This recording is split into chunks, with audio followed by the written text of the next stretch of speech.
feeling good, can I tell? Okay, hold up, family. My name is Brother Ray. We'd like to welcome everyone to the Brooklyn William Mackey Jr. History Club. We meet here every other Wednesday in honor, might put it up to Mackey, William Mackey Jr., Brother Hassan, Amos Wilson, El-Haj Malik Al-Shabazz, Brother Gil Noble, Louis Ray Rivera. You got the close Zoom? front. I don't know how you zoom it. Right here. I don't want to touch that. There's a little thing right here that goes in and out. Right here, this one. Bring it in and out. Louis Ray Rivera, Minister Khalid, Dr. Ben, Dr. Clark, Ivan Van Sertima, and all the historians who gave up fame and fortune. They burned the midnight oil. They didn't have to take the route that they took, but they believed in information, and they believed in giving history to their people. They sacrificed a lot. Leola Maddox, who had an old car, a Toyota, and she drove from Patterson, New Jersey, all the way to the UAM because she believed in lectures and bringing people together, and ate her dinner inside the UAM.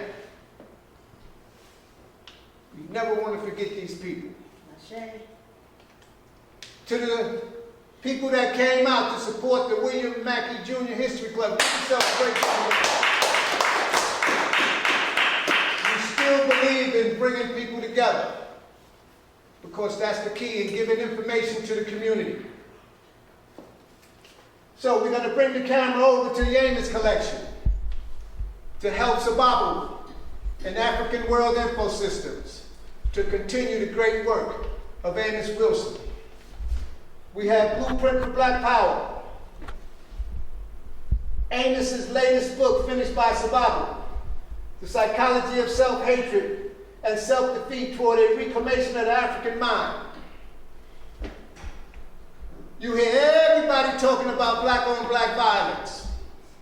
Every politician and Kool-Aid's thinking black-on-black violence. Why are we doing this and that? Amos wrote Black-on-Black Violence, the Psychodynamics of Black Self-Annihilation in Service of White Domination. And you never hear anybody speaking about Amos's classic. Go ahead. Never hear his name. African-centered consciousness versus the New World Order. And you hear a lot of stuff about the New World Order and ba ba ba ba ba and ba ba ba ba ba. Amos wrote that book years ago. You never hear anybody saying it except at the Matthews group to read Amos. The falsification of African consciousness. Once you read that book, you'll be able to spot a phony 2 miles away. And as soon as he come out of his mouth, you'll know. All you got to do is read The Falsification of African Consciousness. Because you got a lot of people running around there, and they have the public and they followers, and they fly around in private airplanes and big city mayors, and just as phony as a $3 bill. The developmental psychology of the black child, in honor of my good friend Louis Ray Rivera, come out of Marcy Project, with my whole family. Jazz in jail. When Professor Mackey left us, Louis Ray used to come down here and speak for hours. And when we would pack up and leave, and we would walk him home, he'd still talk for another hour and a half. Unbelievable. S.K. Damiani, Distorted Truth, the bastardization of African cosmology, in honor of Earl Ponder, revealing the unspeakable Bible verses. Sister Empress, Jamaica, Confronting the Color Crisis in the African Diaspora. Now I have some other publications right here in honor of Big Harold, who left us too soon.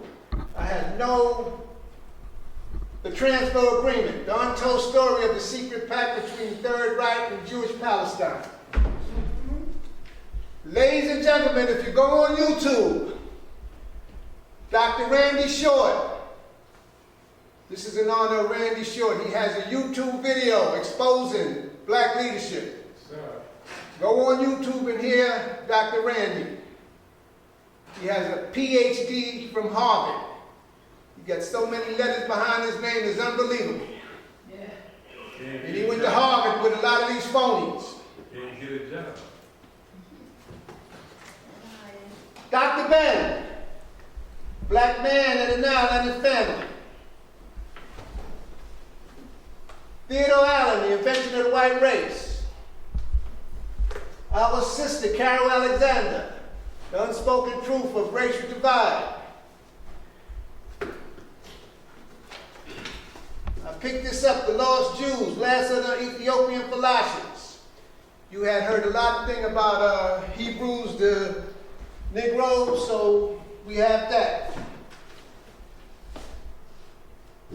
Groundwork, Charles Hamilton Houston and the struggle for civil rights.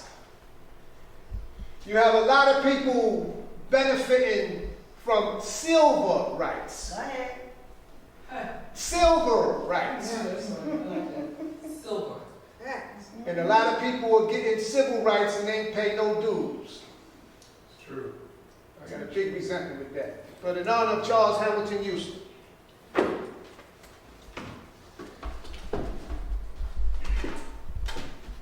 Our good brother, Dr. Scott Whitaker, met this sin, the causes and solution to the disease, malnutrition, and the medical sins that are killing the world. This brother's out of Atlanta, and this book is excellent.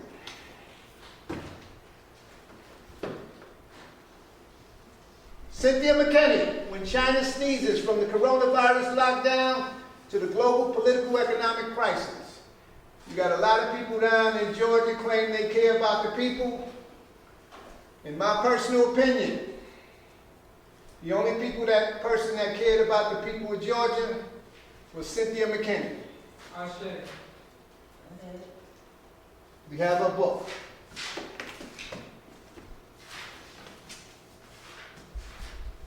The Real Anthony Fauci, Bill Gates, Big Pharma, and the Global War on Democracy and Public Health.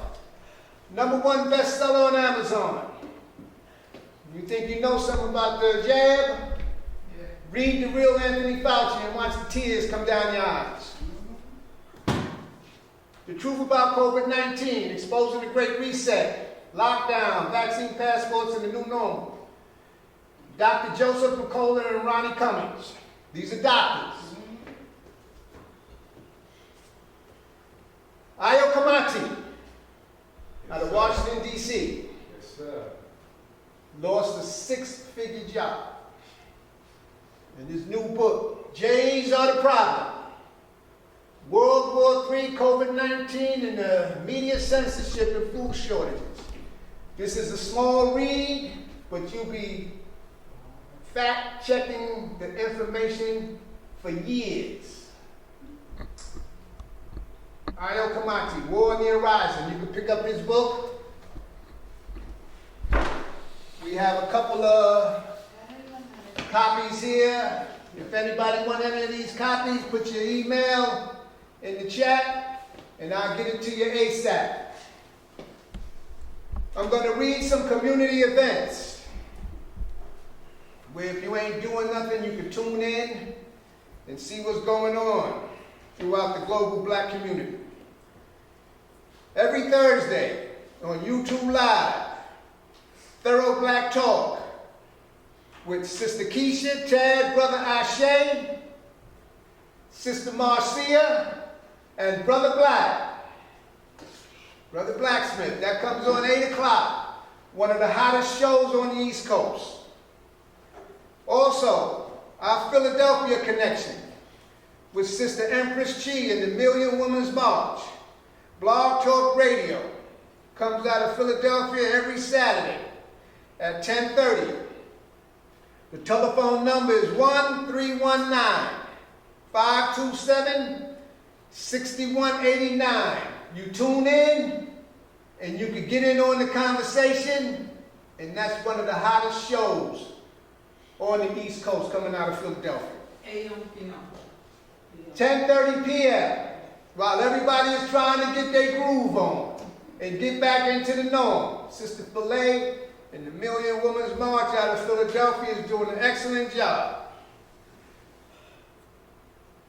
On Mondays at 10 a.m. in the morning, WSYP 95.1 FM out of Birmingham, Alabama. Brother Anthony Mohammed, Ayo Kamati, Sankofa Radio, Sankofa Revolutionary Radio. Every Monday at 10 a.m., War in the Horizon, the Irritated Genie. He did a presentation in Washington in front of the elected officials. Unbelievable. So if you tune in at 10 a.m. on Mondays on WSYP 95.1. Also, our Baltimore family, Brother Darren Muhammad, State of the City, Saturdays at 12 o'clock, 1590 on TuneIn Radio. Also on Instagram under Mohammed the Kamet. And he comes on Wednesday and Thursday. You tune in to Brother Darren out of Baltimore, and he'll give you excellent information on what's happening in Baltimore and throughout the global black community. Every Tuesday at 7 p.m., Dr. Aline, Your Immunity Project, 7 o'clock p.m. Also, Kyle Fani Radio, which comes on Wednesday on the 19th element. That's Dr. Aline, and he has an excellent program. Also, our family out of Newark, New Jersey, every Friday at 8 o'clock. Brother Trust Graham and African Echoes. They're doing a critical analysis of Amos's last book by Sabato, The Psychology of Self-Hatred and Self-Defeat Toward a Reclamation of the African Mind. And when you think you know something, when you deal with trust in this study group, you might not think you know something. There's a whole different category. But it's an excellent study group. Put your information in the chat, and Brother True will get in touch with you, and I'll get in touch with you. Also, on Saturdays, at I think 1:30, the Know Thyself study group with Brother True and the brothers out of Asbury Park. They're also, Trust is the mediator of that study group, and they're doing The Destruction of Black Civilization by Chancellor Williams. They've been on the study group for 6 months, and they're only on page 13. That's how long they critical analysis of everything. So it's an excellent study group.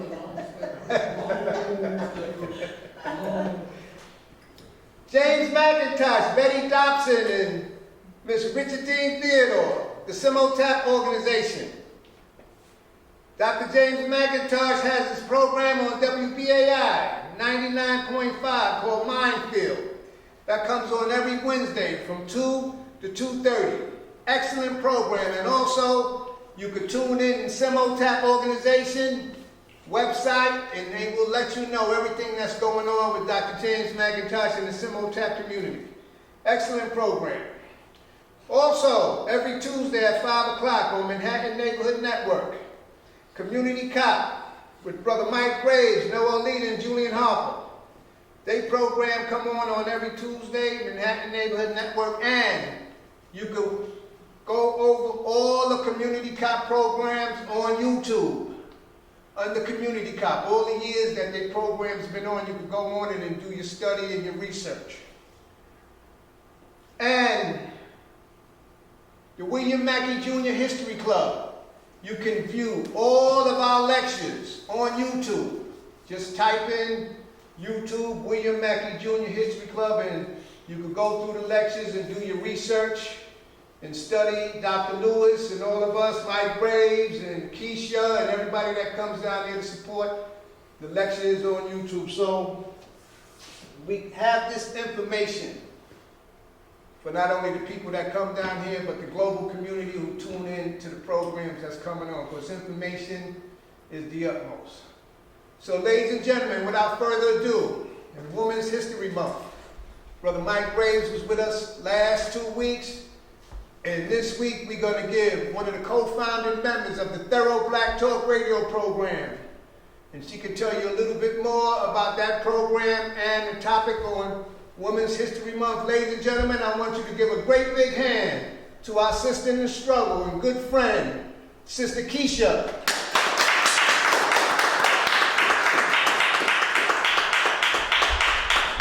Thank you, Brother Ray and the William Black History Club. I hope you guys can spread the information about this club. Believe it or not, in this age of technology, a lot of our millennials, Gen Zs, and now alphas are tuning in to what we're doing.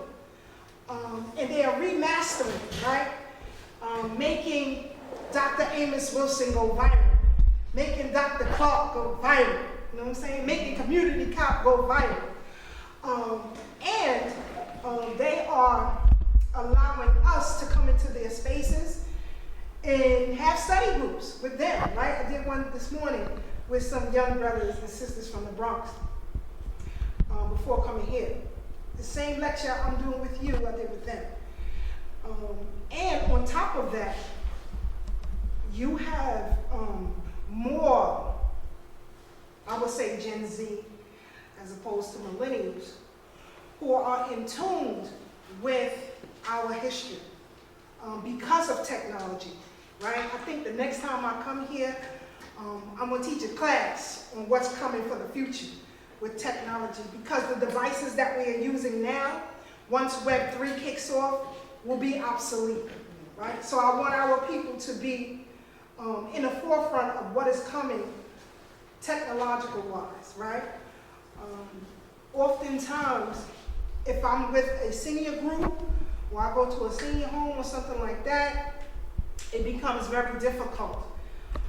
And I see the frustration in them, because technically they're being left behind, generations behind, so they can't keep up. So we will have conversations, let's say for example, if we're discussing community cop, right?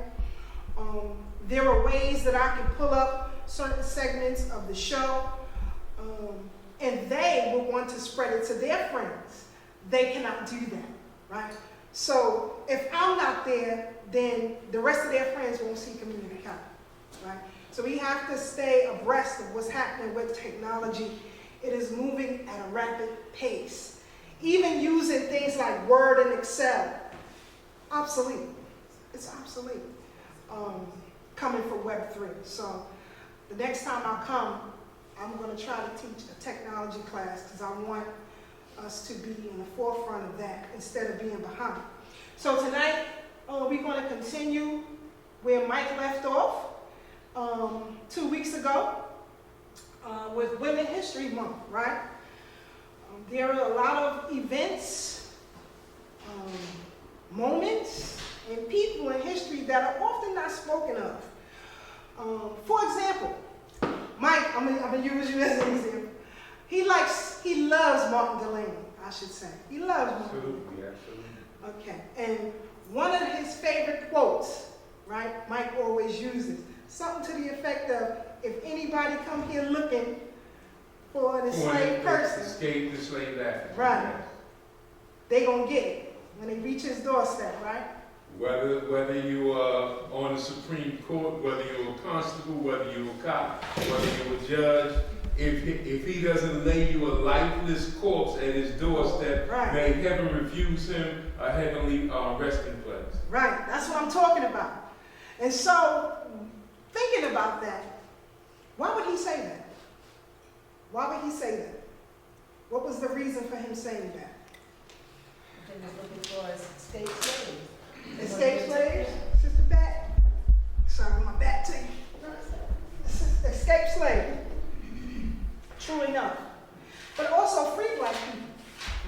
because you had these kidnapping clubs, and you guys can get this book whenever you want.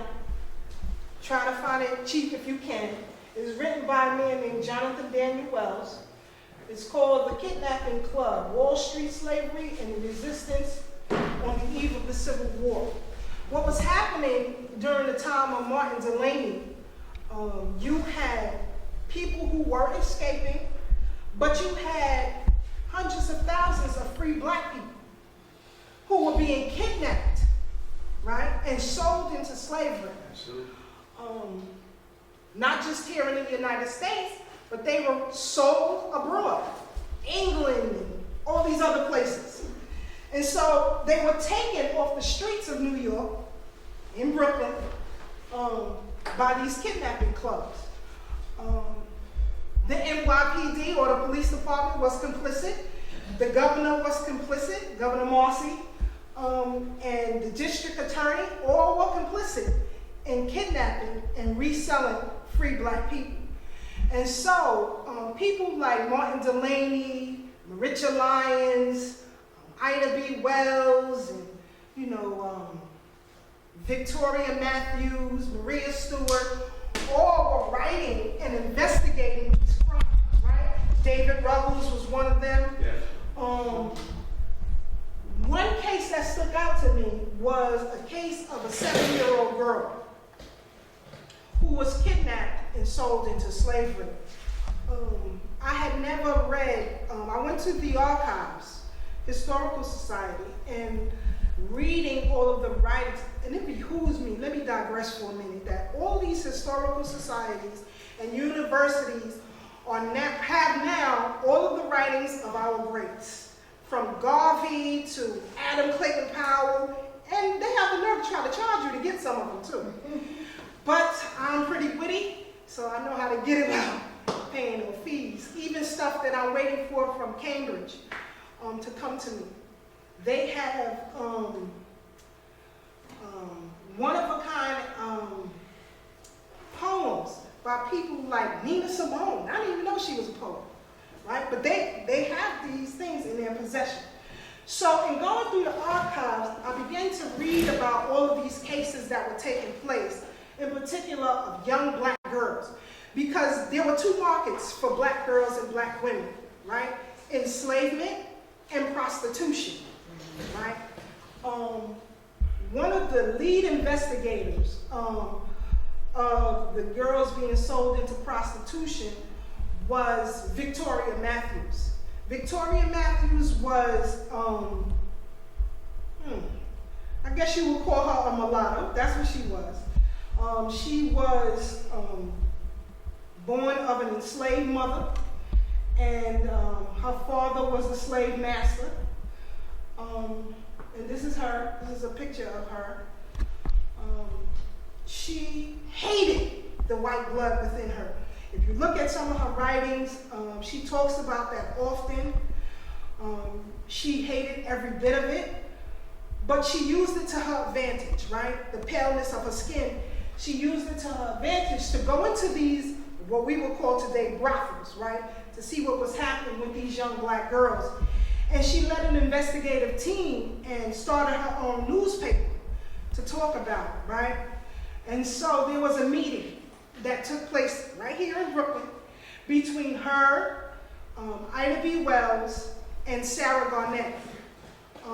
And they came up with a plan to write to all of the dignitaries, all of the leading officials here in New York and in Boston, because it was just as bad in Boston as it was in New York with these kidnapping clubs.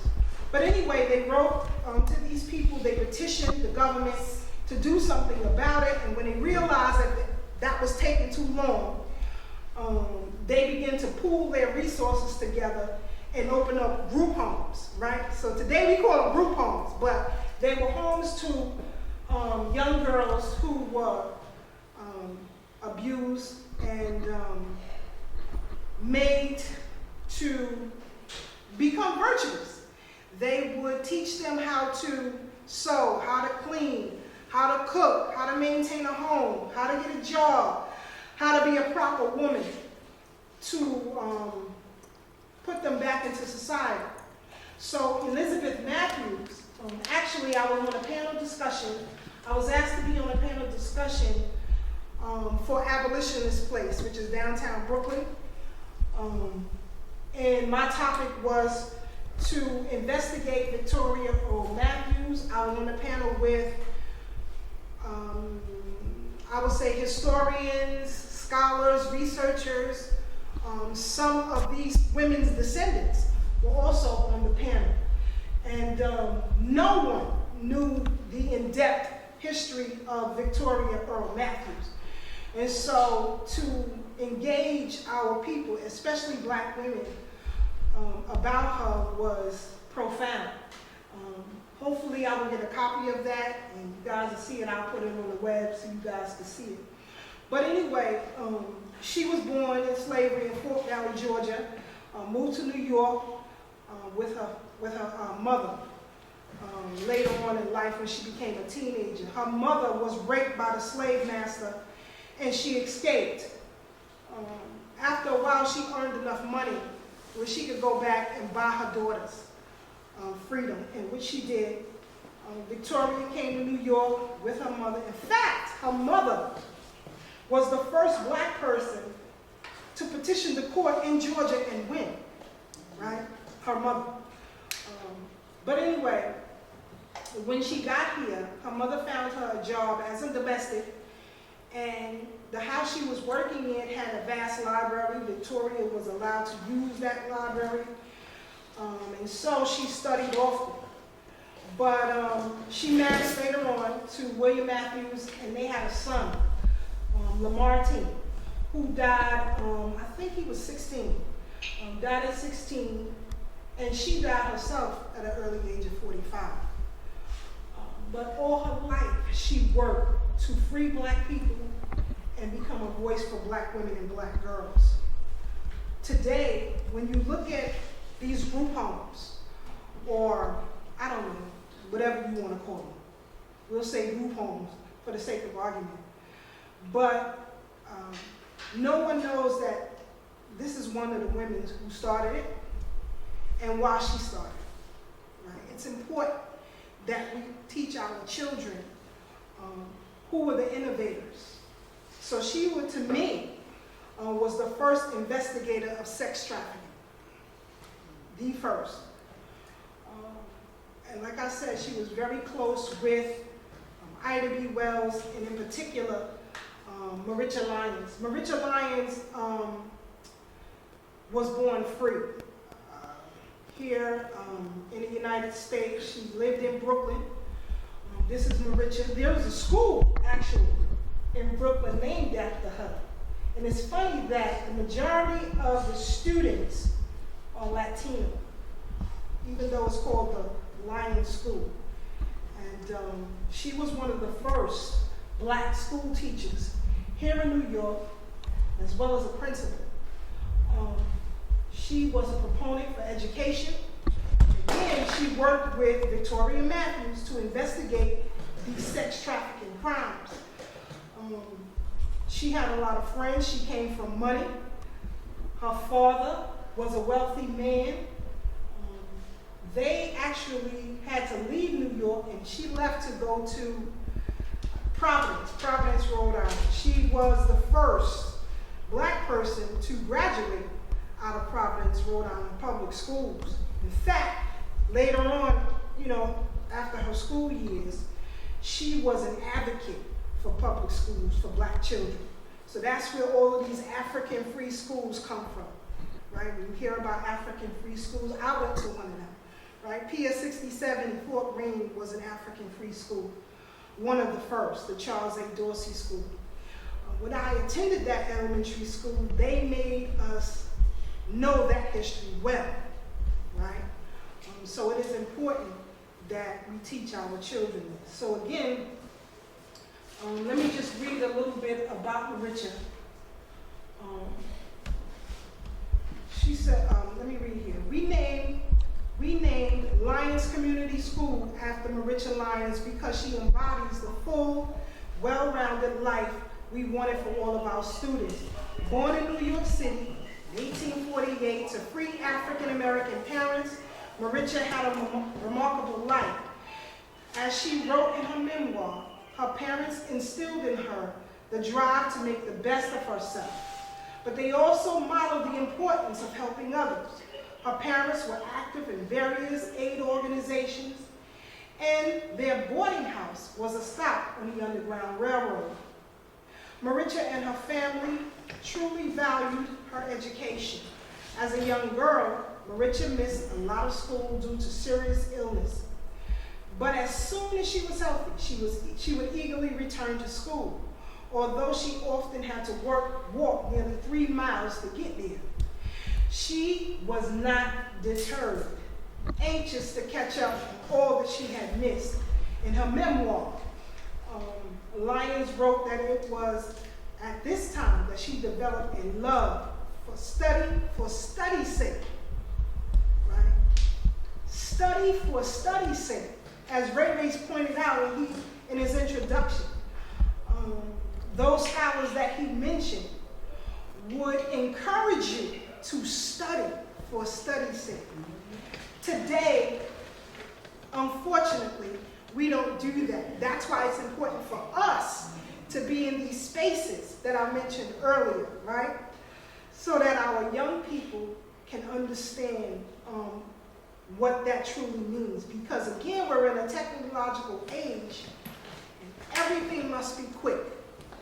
If you have something more than 4 minutes, you have lost the attention span, right? So you have to make the best argument in 4 minutes or less.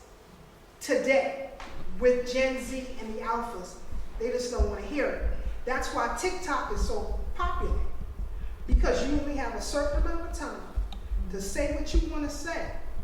Otherwise, it's a wrap. So the plus side to that is these young people have figured out a way how to remaster our history in that short amount of time and grasp the greatest attention span, right? How do I know that? Because their videos are going viral every day. Every day, Dr. Clark is going viral.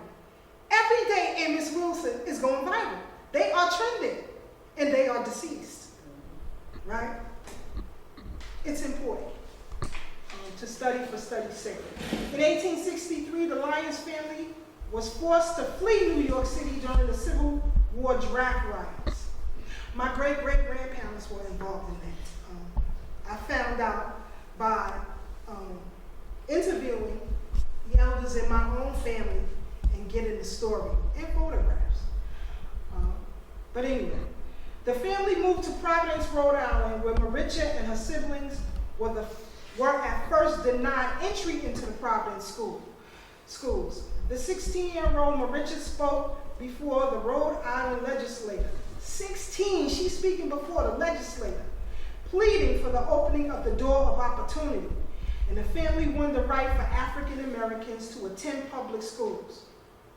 Now, all these black people who've been to public schools in Providence, Rhode Island, do they know who opened that door for them? Young black girl, 16 years old. This is very important because it teaches our young people that you can do anything at any time. Doesn't Arkansas have an 18-year-old mayor? Yeah. He's 18, right? Arkansas. He still live with his mom, right? She still wash her clothes. 18-year-old. 18, he's a mayor. And he said, I was listening to his acceptance speech, and he was saying he don't have time to wait till he in his 30s and 40s to help his people now. He said, well, I'm in my 30s and 40s. I want to be on to something else. I got to do this now. 18. So it's important that we encourage our young people and let them know that they can do these things right here and right now. Upon her return to New York City, Maricha sought to share her love for learning with others. She moved to where? Weeksville, the thriving independent African-American community in Brooklyn, and became a teacher and eventually an assistant principal. Like her parents before her, she was a social activist. She was part of many aid societies in Weeksville. As an assistant principal, Maricha helped to integrate PS 83 in Weeksville. How many people attended that? Don't even know it. She was also an accomplished musician and an avid writer. Her unpublished memoir, Memories of Yesterday, the children's book, Maricha, a 19th century American girl, allowed present-day audiences to learn all about this remarkable woman. We couldn't be prouder. But like I said, go visit that school. Most of the students don't look like Maricha. Right? And that's because when you don't understand the value of what you have in your possession, and you don't know the history behind that, it's easy to give it away. That's how black people are with their vote. You've given it away the kitchen sink to everybody, and we still beg. So we have to understand the power of history. And so I thank her for that. This is Sarah J. Garnett, another well-known educator, activist. She was the wife of Henry Highland Garnett. They live right there on Halsey Street in Brooklyn. In fact, she taught here in Brooklyn. Her sister, everybody knows her sister, right? Susan McKinney, first black doctor. That's her sister, right? So anyway, Sarah Garnett, she was an educator. Her family owned property. In fact, they were farmers and they owned land in Queens County. At that time, Brooklyn was its own separate city, right? New York only consisted of Manhattan and the Bronx. We agree with that, right? At that time, it only consisted of Manhattan and the Bronx. And the reason for that is because when the Dutch settlers came here, they decided what would be Manhattan or New Amsterdam at that time. Brooklyn was its own city, right? They coined that its own city. So that came by way of the Dutch. And then, after the Revolutionary War, prior to that, before it became a part of these United States, the British colony changed it to New York, right? Changed the name from New Amsterdam to New York. So anyway, even though she was the wife of Henry Highland Garnett, and he was the ambassador for Monrovia. Yes, he was. Yes, he was. When I went to the archives, and I have to remember the techniques that Dr. Runoko Rashidi taught me of how to gain access to documents we're not supposed to have in these libraries, because they watch you like a hawk. When you go into the archives and they pull them big books and papers out, they be right there with you to make sure you don't take nothing, take no photographs or anything. So I have to hold this to memory, but I figured out a way. I remember a technique that Dr. Rashidi taught me, so the next time I go, it's on and pop. But anyway, she, in her own right, was a fierce advocate for black women carrying firearms. Always having a weapon, always have a firearm in your home. Right? There was an article that she had written where she talked about a kidnapping of a black woman who was an alleged escaped slave from the Carolinas. And she went to meet with this woman. The first thing she handed her was a weapon. And then she began to find out this woman's story. So again, I thank Sarah J. Garnett for educating our people here in Brooklyn, in particular what is now called Williamsburg. She had her own school on, I think it's 17th Street, West 17th Street. And the building still stands today, though it is now an apartment complex, but it still stands today. And it's very interesting when you travel throughout the city, knowing your history, you can pick out certain things, thanks to Dr. Rosalind Jeffries, that you see before you that will trigger a memory from something that you read, right? So one day I was walking on Lispinard Avenue Street. That's downtown by Canal Street, where that diagonal thing go at. Anyway, walking, I came across a building that not only did Sarah J. Barnett meet at, but Ida B. Wells met often. And then, across the street, on the building, there was a plaque, a little plaque about this big, dedicated to David Ruggles, right? But nobody would know that. Who the hell is David Ruggles? And why is this plaque in this apartment building? White folks living. Great man, great hunter investigator. So I thank Sarah J. Garnett for her work. I think we should study her further if you have the time to do so. One of the interesting things about these women in the way that they wrote, you have to picture yourself in the 1800s, right? Using wit to bring awareness to the issue, but also disrespecting the establishment at the same time. They were magnificent in how they did that. So if you get a chance, go to a library and go to the microfilm and read some of her writings. It will blow your mind. The wife of Henry Highland Garnett. This is an article that I found, if it comes up, but about these sex trafficking crimes that were taking place. And in this article, it talks about the meetings that she had with Ida B. Wells and others. Because remember, the last time that I was here, I was telling you all about Ida B. Wells and the World's Fair and everything that took place there.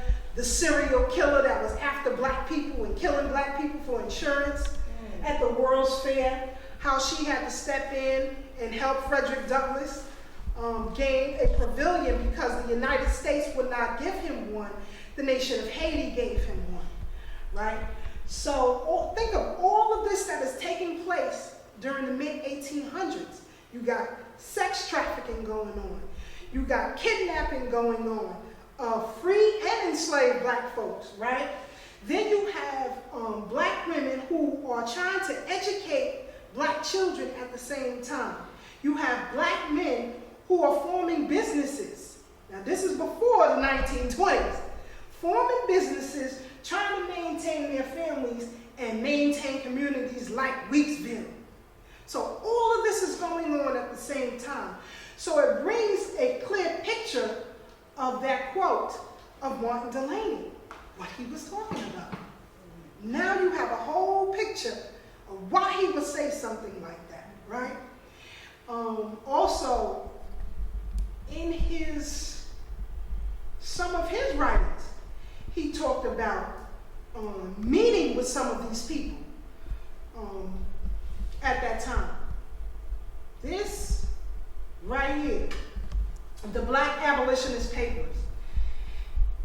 This is very expensive. I just found a copy for $79, a used copy at that. So I'm waiting for it to come to me, but I had some of the papers. These are the writings of all the black abolitionists at that time. So this is how I can confirm some of the things that Martin Delany was talking about, Ida B. Wells, Victoria Matthews, and others. All of this in these writings. I cannot wait to get the book because I only got certain pages, and I'm hyped about reading it, so I can't wait to get it. Try to get the Black Abolitionist Papers if you can. Now, also, the last time that I was here, I was giving you all the insight of who the first recorded black Americans were in this state, right? One of them was Miss Sarah. This is not how she looked. Again, we didn't have photography back then. She is of the 1700s. So, artists envisioned what she would look like based on the features of black women of that time. So we don't know if this is how she actually looked. But anyway, Sarah, right here in New York, gained her freedom. She began to meet with certain persons who looked like her, and they started talking about get rid of these white folks that's enslaving them, right? Let's do away with them. And so, what you had was a lot of domestic workers. Be nice and call them domestic workers, who would set their masters' beds on fire while they slept, right? So the fires in New York was happening so rapidly. Law enforcement didn't know what to do, right? The soldiers didn't know what to do. They recruited a white woman who was friendly to the, what's his name? John Brown family.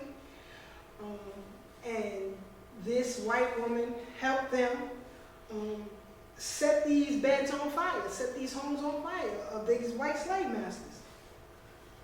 And so Sarah, when they were gathered, finally rounded up in court. You know how police tactics are. Tried to make them confess, snitch on everybody who did. Some did, some did not. But eventually it wore on all of them. And they all start giving out names, just giving out names, to the point where they gave out 20,000 names. Well, daggone well, it wasn't 20,000 people involved in this. But for them, for the courts, they was like, all right, 20,000, here we go. So they just started rounding up black folks, right? And in this rounding up of black folks, you think they was just gonna stand there and let them take them? Heck no, they started fighting. It was going down, right? So they fighting, cops or whatever law enforcement officials was trying to capture them, and it went on for about 5 days. I think about 70 black people ended up dead. It was about 15 whites who ended up dead and many, many injuries. But after they were arrested, the fires continued, right? And so they kept pressuring them. One time they had brought Sarah, I guess we're gonna call it interrogation, all right? Interrogation tactics. They had brought her down 5 o'clock in the morning. She had already been up for days because again, while they were held captive, they would speak amongst each other on how to get out, right? So she was up very tired, and then she was the only one who never gave no names at all. But at that time, it had worn her. So she just started spewing out names. Anyway, to make a long story short, they all were arrested. Some were put to death. And the white woman was given 100 euros, right? Even though she started the whole thing over, she was given 100 euros. But she used that money to help the families of those who were murdered and those who were still incarcerated. It just tells you, it don't matter. It don't matter. You can be a crook, you still got white privilege. It don't matter. You tried to kill us, you still got white privilege. Don't you worry about it. So again, staying with the 1700s, gonna roll through this. You have Mumbet. Now I mentioned Mumbet on my show last week. Mumbet was an enslaved woman who petitioned the court for her freedom in Boston. In fact, she was a servant, and she happened to hear, the intellectual class of that day discussing Massachusetts Constitution. And so there was one white man who was an attorney who took a liking to Mumbet, and she petitioned him to fight for her freedom, right? At first, he didn't want to do it because he said one case, one woman, really not going to change anything. So what Mambet did was she got another black man and she added him to the case. Anyway, both of them ended up getting their freedom, and that was the beginning of the abolishment of slavery in the state of Massachusetts. Again, it took a black woman to get it popping. To get it popping. Facts. And there are many videos you guys can go and view on YouTube about Mambet. And, you know, just learn a little bit more about her. After she gained her freedom, she changed her name to Elizabeth Freeman. A lot of black people did that. Once they attained their freedom, they changed their names. So you see a lot of black, when I went through the archives, you saw a lot of black people who changed their names to either Freeman or Liberty, something like that.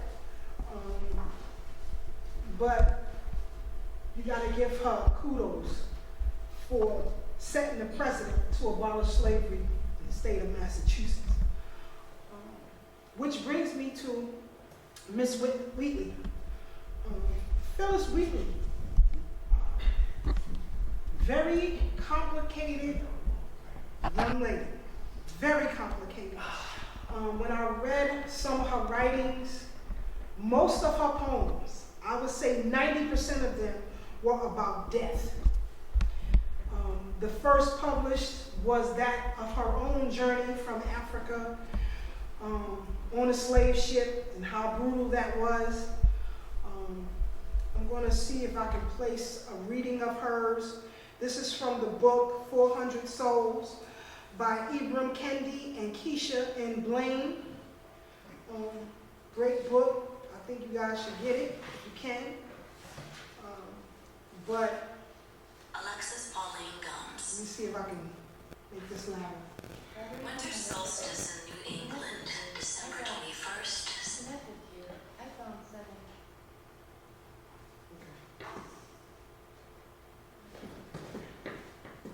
Literally the day the sun shone least that year.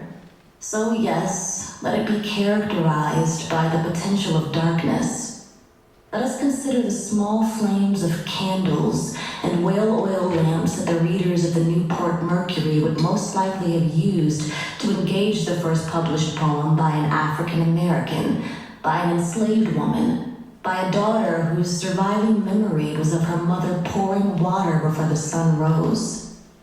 Winter solstice and in the dark, what June Jordan would later call the difficult miracle of black poetry in America, was born. We can imagine it was already cold when Phyllis Wheatley sent the poem to post. Did she leave the house? Was some other person given the task to send her poem on Messrs. Hussey and Coffin from Boston to Newport? In winter, the artist known as Phyllis, who had nearly died on the slave-trading ship Phyllis, was almost always sick. Was it the physical impact of surviving in the hold as a young girl before her front teeth even came in? Surviving in the hole before her teeth came in. I mean, when I hear politicians, black people in general, who say we should have reparations, Go ahead. I hope they die. I hope they die horrible death. Because who the hell are you to say we don't deserve that? Who are you to say that? Tell the descendants of Miss Wheatley that. Who are you to say that? When I see these pastors, right? There was a proposal for the state of California or San Francisco who said we need programs. I wanted to kick his front teeth in. We didn't suffer because of programs. We suffer because of brutality. You have to make that right in money and blood. Mm-hmm. That's what I want for my family. Money and blood. Don't give me no program. Don't give me no school. Don't give me none of that. Anything I want, I'll buy myself. Go ahead. Give me what's mine. So, Middle passage born chronic illness? Was the climate of New England incompatible with her constitution? Was she physically homesick, ripped from the warmth of the Wolof territories where scholars now imagine she was born? She was well enough to append a note to the printer contextualizing her first published poem. Or is the note a poem as well? It uses the poetic device of alliteration to set the minds of the publishers at ease. The editors pass it along. Even in her pain, she had to make sure that white folks' minds was at ease. Now, the way they treated her, in my opinion, was like a performance, right? She read before the queen, she read before all these dignitaries, so on and so forth. They paraded her around the world, really, and made money off of her. Because, how do I know that? Her descendants don't have her legacy. Her legacy is held to the Parks Department in Baltimore, Maryland. I know because I visited there. It's terrible. It's terrible. It's terrible. So how do you say we don't deserve what we deserve? All of these women and young girls that I've read about thus far, how can you tell their families they don't deserve what they deserve?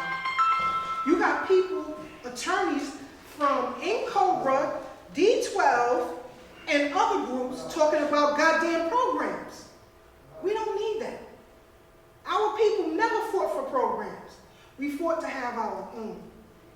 So we need to continue that fight. Now, I wanted to show you guys, hold on one second here. I couldn't show the book cover while that was playing because legally we're not supposed to do it, and I don't want Ray Ray's video flagged once he posted it, so I had to play that separately. When it comes to some of these audio books, legally we can't do that, right? So this is the book that it comes from, 400 Souls. I have printed copies and audio book copies for myself because you always pull out different things. Now, another book that I love is called Set the World on Fire, and I talked about this group the last time that I was here. This book, Set the World on Fire, is about black women of the Garvey movement. And I learned so much that so many, like Maud Lena Gordon, sitting right in the middle, she is the lightest of the group, brought to Garvey 300,000 members. She brought that. And when things went awry, those same 300,000 left right along with her.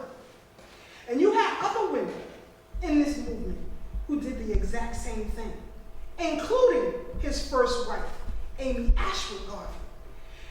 Most people talk about Amy Jacques Garvey, the second wife. Right. But the first wife, it was her and her family that gave Garvey the seed money to start UNIA. She and her family did that. Nobody talks about that. Now, the second Mrs. Garvey was in her wedding. Talk about the shade in that. The shade in all of that. I would have dragged her just on GP. Yeah, I left that alone. I left that alone. I would have dragged her. Am I right, man? Is that a drag? Okay.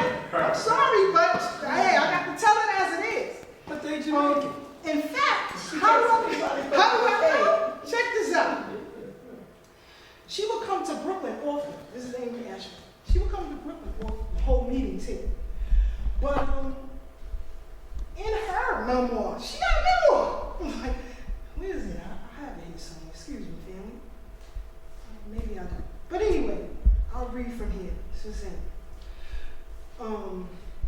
The unwavering commitment to securing universal black liberation will continue to inform Ashwood's political work during the 1940s. Though Ashwood spent most of her time in London during the 1940s, she also traveled extensively to Africa, the United States, and the Caribbean. April 1944, she attended the Africa New Perspective Conference by the Council of African Affairs. Let me keep going, because somebody else very famous was there as well.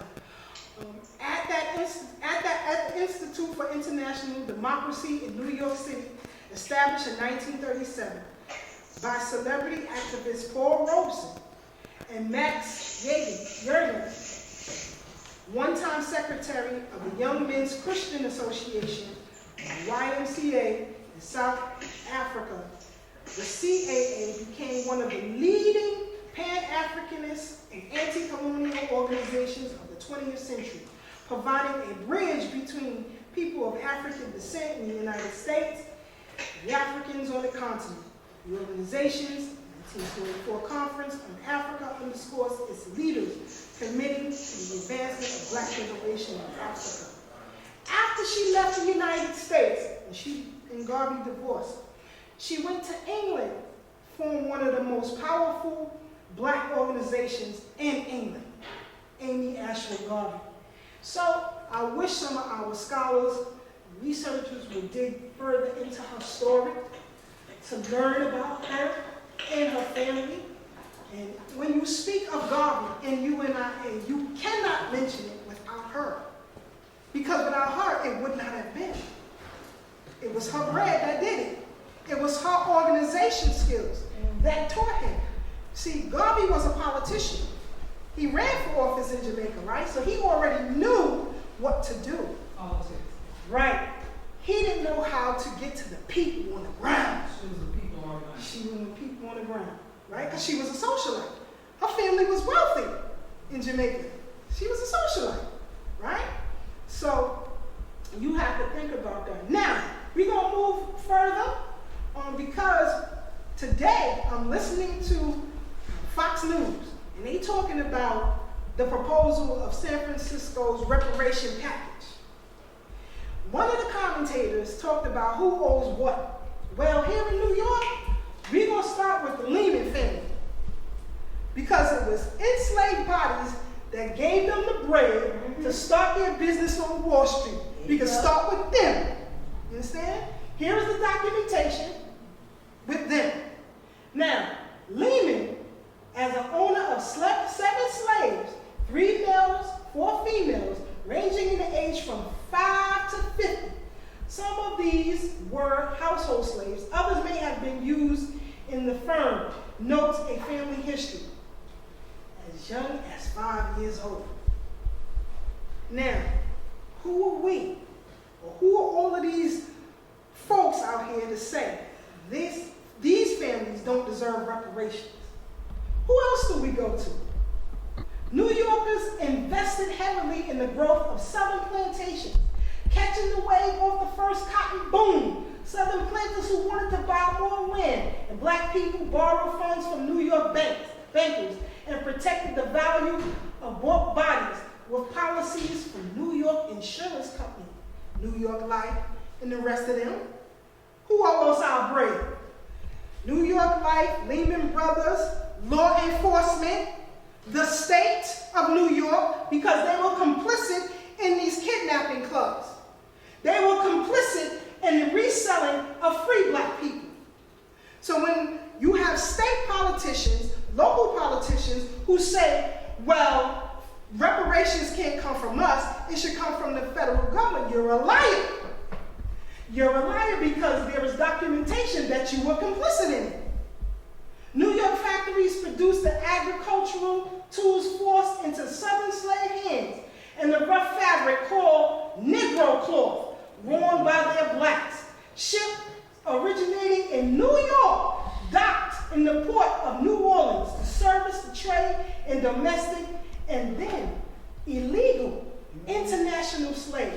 So after the country said, we can't do this anymore, Right. they kept trafficking. Sure did. With my bread, New York.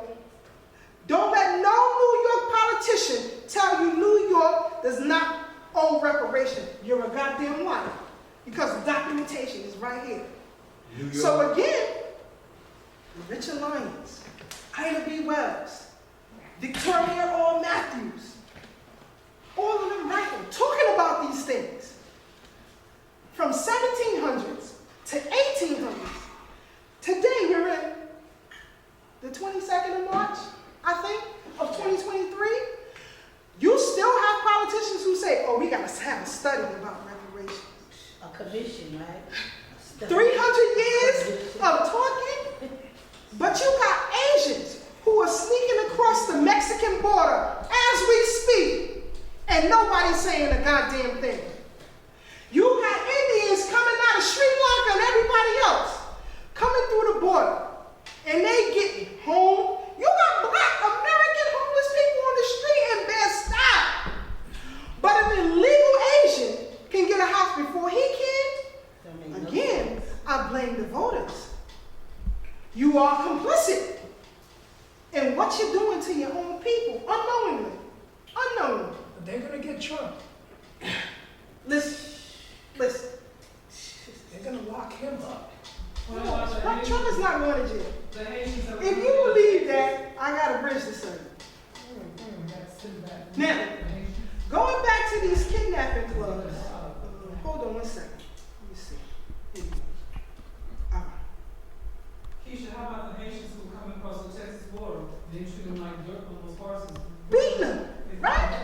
But they open the arms for everybody else. All right, let's go to the lecture. Go to the lecture. Let her finish This is the lecture. from the kidnapping club book that I showed you guys earlier. Though slavery will be abolished in 1827, strict racial segregation governed every aspect of the lives of black New Yorkers. Just a few years after the abolition of servitude, white New Yorkers, Thomas Wright, birthed the infamous character of Jim Crow, performing in blackface at the Bowery Theater on the Lower East Side. Now, where did Jim Crow start? Right here, Huh? That's a badge of slavery, ain't it? right there. Who's complicit? Come on. Wealthy African Americans like millionaire investor Jeremiah G. Hamilton were considered extreme outliers, almost accidental exceptions to the rule that this wealthy black man, I'll tell you, boy, the arrogance of these folks. The notion of black doctors or senators would have been absurd to most whites. The notion of Americans one day electing a black president would have provoked immediate laughter and ridicule. And we had one, and it's still immediate laughter and ridicule because he didn't do nothing for us. Not a daggone thing. And it behooves me how black people went to the polls a second time and voted for me. Obama? Obama was a good president. We fighting after this. Me and Raj are fighting. It's been a long time since I pushed her in the eye. You get it today. All right, hold on. Now, New York marshals like the notorious Isaiah Riders and a racist law officer known as one of the Democratic Party's most ruthless henchmen actively aided slave catchers like Pope, Tobias Whitnor, and Daniel Nash, the ringleaders of the New York Kidnapping Club. Who was complicit? The Democratic Party. Why are we voting for Democrats? Huh? You understand? Our ancestors are turning in their graves with what we're doing. And it's embarrassing. It is embarrassing the way that we operate politically. So, again,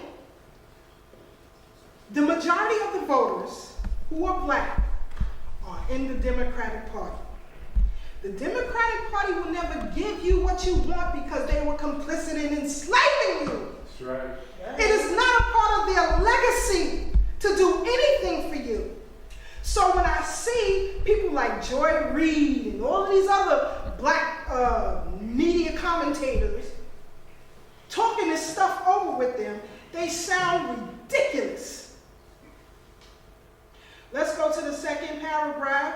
And it says, despite the fact that he was a member of the New York Police Department, okay, Whatnot, a cigar-smoking, rough-talking brawler, tried to arrest African-American John Scott as a runaway by beating him with a fence post and tying his hands and feet with rope. Scott, however, sued Benoit for the assault in the New York Court of Common Pleas. Scott and his heroic attorney, Horace Dresser, and men who would go on to defend many accused runaways, sued Benoit for $500 in damages in a suit that was later settled. Who's complicit? NYPD. The history of police whooping you? Right here, NYPD. They've been paying out settlements. You read it right here. The first one, $500. They don't care about no settlement. You see what I'm saying? We are complicit in what's happening to us. So history is very, very important because it is a guide so that you can see everything clearly. So I can see the foolery when it's right before me, and I'm able to check it immediately, right? So if you can, this book is off the chain. And it talks about many more people who were complicit in these crimes. Now, remember the story of Sarah Rector, right? Sarah Rector was a 5-year-old girl who inherited all this barren land, or which they thought was barren. And it was oil, as Sister Pat said, on the land. All these white pedophiles came out, they want to marry her so they can steal her wealth, right? Now, in this article, I couldn't get the bottom. I don't know why. I don't know. But anyway, she was about 7 or 8 years old.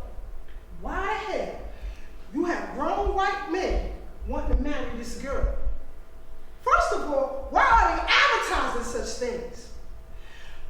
She petitioned, well, her legal guardians petitioned and said that this was wrong. Y'all cannot do this. She's a child. Now, mind you, she wasn't listed as an African or an African American. She's registered as a Creek, right? A Black Creek woman or Black Creek girl. So, remember when they said, well, you know what? We're going to make Indians white. Indians is white, right? Saying that, she was given white status later on in life, believe it or not. She was given white status. Allowed to travel in these porter cars and things that only whites could because she was registered as a Creek, not as a black woman. So when they said, well, you know, where you going? She said, y'all say we white? We all white. We all white. And I'm taking advantage of anything you got. What else you got? Right? Dr. Clark used to say that. If they want to give you something, use it, take all the juice out of it, and throw it away, right? That's what she did. That's what she did. Try to get a picture of her for you guys. I'll pass it around if you want to see it. But this is when she was made white as a young black girl. So you guys can pass it around. See it? Made white. Yeah, they said she was legally white. But she took advantage of every white. She's legally white. You understand? Oh, come on now. I know people that use bleach. So this is just a case of people using the law to their own benefit, right? Forget the fact of what her skin color looks. She said, oh, you say all Greeks is white too. Now, this article, this is in Oklahoma. Sarah Rector, whose income is $14,000 a month. Now think now. This is in 1800. $14,000 a month in Oklahoma, Muskogee, Oklahoma, January 15th. The almost paternal care exercised by County Judge Y.T. Leahy over the affairs of a minor whose estates are now handled by guardians, and of his court was exemplified when a court order was made under which 20 acres of the old homestead of the family was purchased for Sarah Rector. This little girl had land, oil, money, and now white status. And add that to her, you understand? But now, where is her legacy? What happened to that oil? Where's the legacy? the attorney who represents her robbed her. Took everything. He was brought later up on criminal charges, but still everything was gone. Where is her legacy? Who's going to give her back her bread? That's what I want to know. Where her bread? Oh, here it is. I got the picture. Here we go. There we go. That's her. Main wife. You know what I'm saying? She's black. Very black. But she said, okay, First people here. I'm rich. You say I'm white, I'm using all their privileges. And who are you to say something? Right? It says, Oklahoma, which passed a law declaring all Indians white, is about to make an Afro-American young lady the same hue on account of her millions. She will be given special privilege to ride across the state in Pullman car where it is denied others of her race. When she inherited the bread, this is her right here, as a young girl, and then her later on in life. But I'm just saying. Oh, she looks black to me. Very black. She did. But, hey, she said, I got money, and y'all said that they white, I'm white too. I'm going with it. I'm not registered. I'm registered as a creep. And so I'm going with that too. Another great book that has a lot of information about black women in the movement is called Vanguard, How Black Women Broke Barriers, Won the Vote, and Insisted on Equality for All, by Martha S. Jones. You can look at some of her interviews on YouTube before purchasing, but this is a great read if you can get it. Now, I wanted to, how did I do that thing? This is what I get for messing around with thorough black talk stuff while I'm doing this. Here it is. Is this it? Yes. This is when the attorney was arrested. Right? This is the attorney, so people online can see. Sorry She about was that, from y'all. Oklahoma? Yeah. He was indicted and charged, fined. No, who cares? White folks don't care about that. They don't care about that. They don't care about none of that. Where's the Muskogee Creek Court? Oklahoma. Oklahoma. It's Oklahoma. She had Oklahoma on the state. Recently visiting the state of Wyoming. This is the proposal. I have it here. This is the San Francisco proposal for recreation.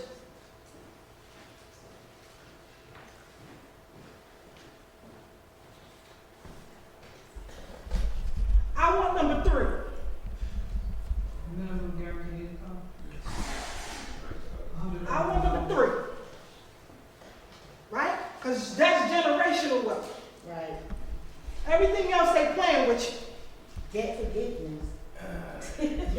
You ain't never gonna have debt forgiveness. They never gonna have debt forgiveness. They about to raise the interest rates again. Yeah. You ain't never today. You ain't ever gonna have debt forgiveness. You know what I'm saying? Until this country pays its original debt.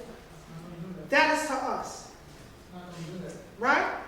This country is the only country whose debt is in its own currency.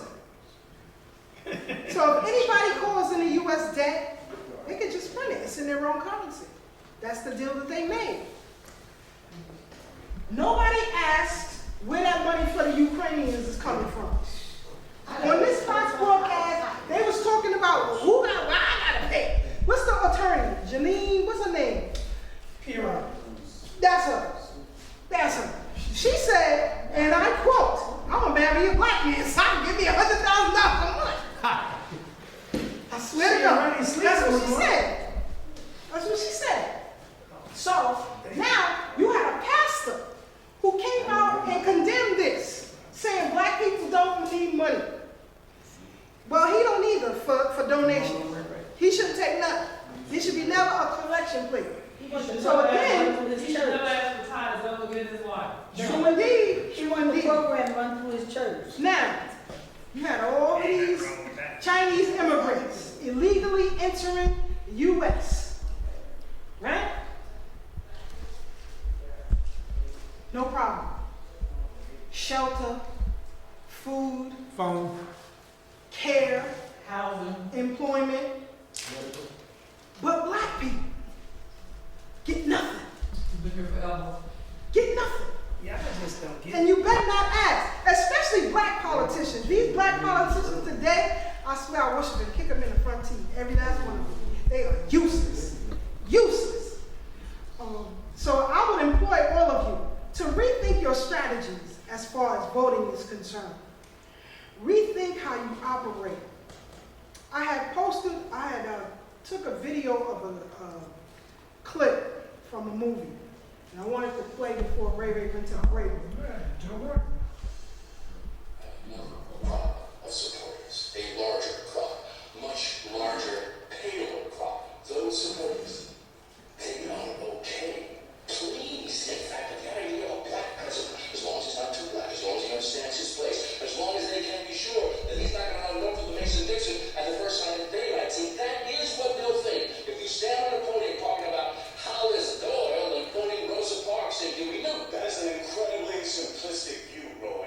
Race is nothing more than a social construct. And as a man who wants to lead this country, I have a moral responsibility. It's easy to see talk. Race is a social construct. You're speaking to a man from the ghetto. You have no idea what you're talking about, you privileged little well-prepped school, Ivy League doctor son. You ain't no Jesse Jackson. You ain't got no little bridge. You ain't got nothing to say. You don't have a dream, and you have not been to the mountaintop, which is why I chose you. You're going to be our first black president. And you're going to get there by making everyone forget that you are black. You're going to admit it. Your time will come when you are in the Oval. You can say whatever you want. Until then, stand still and hope nobody notices that this ain't no tank. That's all black politicians. Okay. And that's actually a scene from the old show Scandal. Right?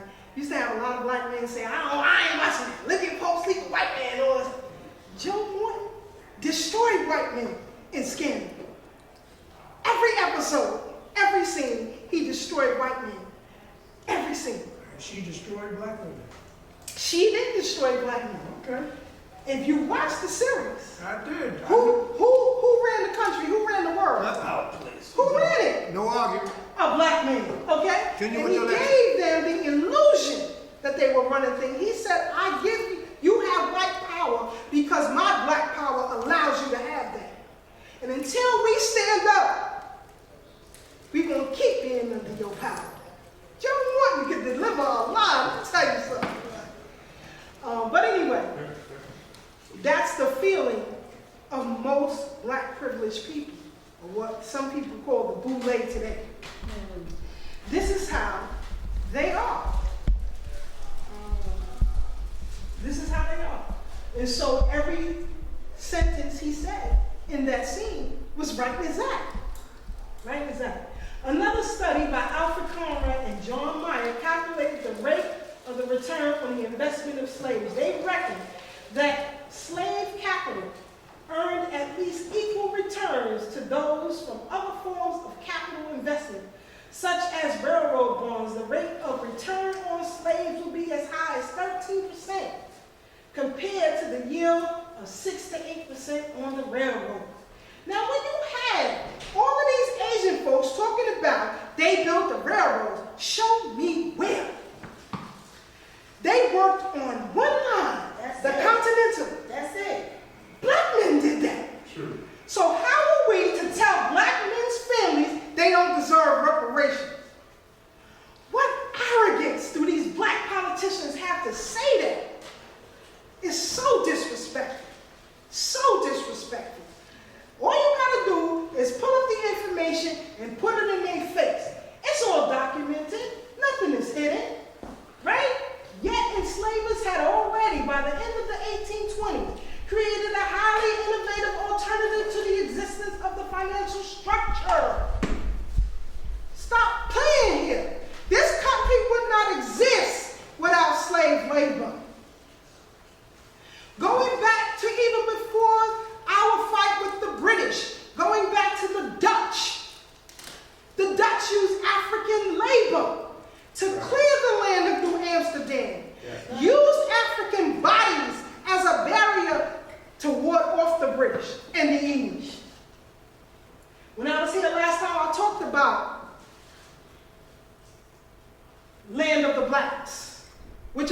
called Washington Heights. How are those ancestors, how are their spirits resting when they bought their freedom, worked for their freedom, built up land of the blacks, which is now called Washington Square, which has been taken over by white elite homosexuals? That's right. That's an insult. And we're going to keep suffering until we get this right. I know my ancestors is ticked off. Mine's are, so I know y'all's is. The great British merchant, bank Baring Brothers, agreed to advance the CAPI, the equivalent of 2.5 million in sterling bills, in the market bonds, in the European securities market. Who was the capital for Wall Street? We were. The information is right here. It's right here. It's written there. So when you see these politicians, this is why you have to be, unfortunately, deal with these social media platforms. Because I be giving them the business every chance that I get. I give them the business every chance that I get. There has to be more of us doing it. So when I see, thank God, our young people who are remastering a lot of this history and reteaching their generation, that is profound. Which is why the FCC wants to go after TikTok right now. They claim it's a securities issue. Yeah, right. Excuse me. So is Facebook, so is Instagram, so is Google, so is Gmail. It don't matter. Everything you do online is a risk. But it's China's from China. It's China's, Yeah, right. and black people, black millennials, Gen Zs and Alpha are using it to their advantage and teaching their generations what's really happening here. In fact, the reason why you have such a big push towards reparations now is because of Gen Z, the millennials, and Generation X. Period. Period. We are on them 24/7. Again, thank black women. Going back to Callie House, before Queen Mother Moore, advocating for reparations, freedom, and justice. And I'm telling you, until we get this right, we're going to keep suffering. And unfortunately, our younger generations, please go visit these homes. Go visit these schools. You don't have to take my word for it, Brother Tab, Brother Ashe. We're there. You don't have to listen to us. They will tell you they are fed up. They don't want to hear nothing you're talking about. They are fed up. They want to hear it, and they want it now. And if you don't get it, get the hell out the way. And what they're doing now is, when you have black commentators like Joy Reid and others who are out there giving false narratives, what these young people now are what they call doxing. Anybody know what doxing means? What's doxing? It's like when you counterpoint their ideas, sort of. And posting it and sharing it on the dark web. So they get destroyed, left, right, and center. Left, right, and center. So I think them young brothers and said, keep doing it, keep going at them. They're fed up with us. They've had it. No more begging, no more pleading, no more voting. We protecting our lineage, and we don't got time for that. So, the unfortunate part of that is no one, and I mean no one, understands the magnitude of COINTELPRO. Because what has happened now, you have groups in these social media spaces who are going at each other and causing all kinds of division. So that's where people like Tad, Ashe, myself, and the rest of us come in at. Brother Omar Wiley, so many who have to mediate this stuff so that there is no more division. You hurt, I hurt. Mike always says, I am because we are. Understand that. I am because we are. Not you, me, he, I. I am because we are. And so now we're combating that, right? Because what has happened is they have taken like Professor James Small and others, and trying to use that as a divisive tactic about people who were born here, people who aren't born here. It's ridiculous. It's ridiculous. And one argument that I made was Henry Highland Garnett, born right here, lived right here in Brooklyn. One of the baddest. But he lived in Monrovia. You mean to tell me his legacy don't deserve reparations? When he was enslaved here? So until you learn the whole history, you cannot base an argument off of hearsay. You will lose here and in a courtroom. My brother, you got your hand in the back? You forgot Clubhouse. Oh, Clubhouse is dangerous. Clubhouse is dangerous. You got gangsters ready to kill each other. Let me shut up. Let me shut up. Because there's some things, I'm telling y'all, if you're not in these spaces, you cannot imagine what is happening. All of these young rappers who were recently murdered, that stuff happened on Clubhouse. It kicked off there. Everybody got all this bravado online. But in the streets, you ain't got that. You're not about that life. And you're going to get tested. Right? So, as we move into the future, it is important that we grasp technology, use it to our benefit.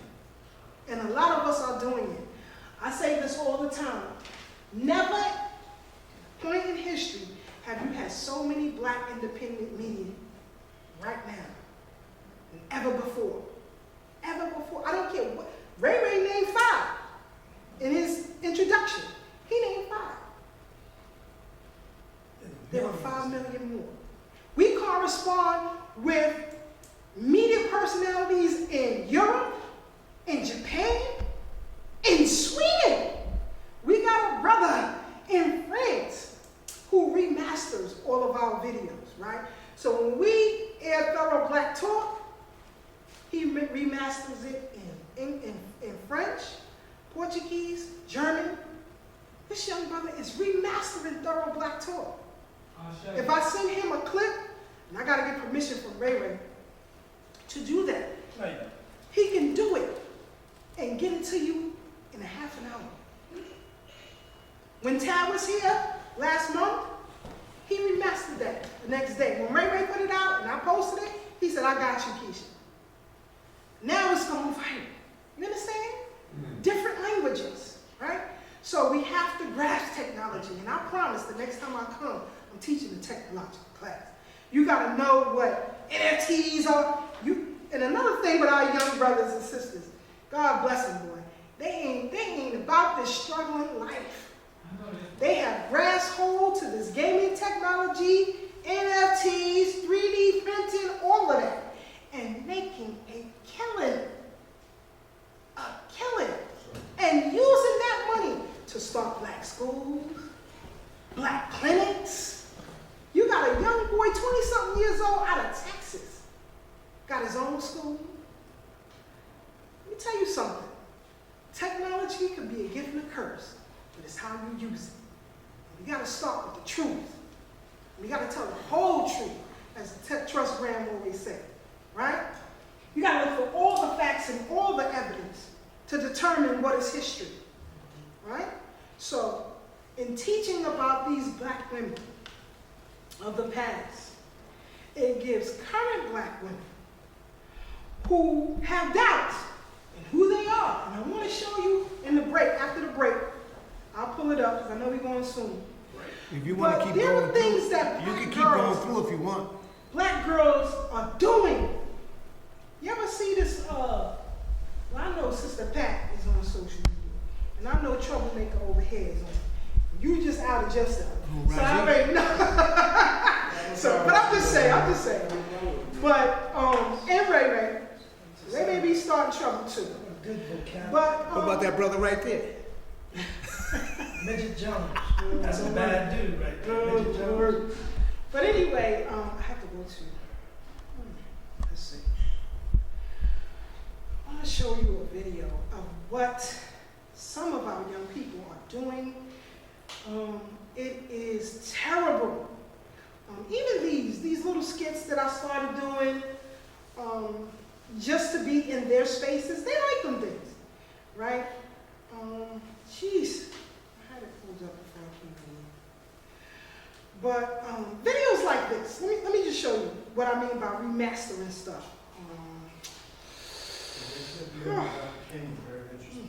Hey, what that guy right there?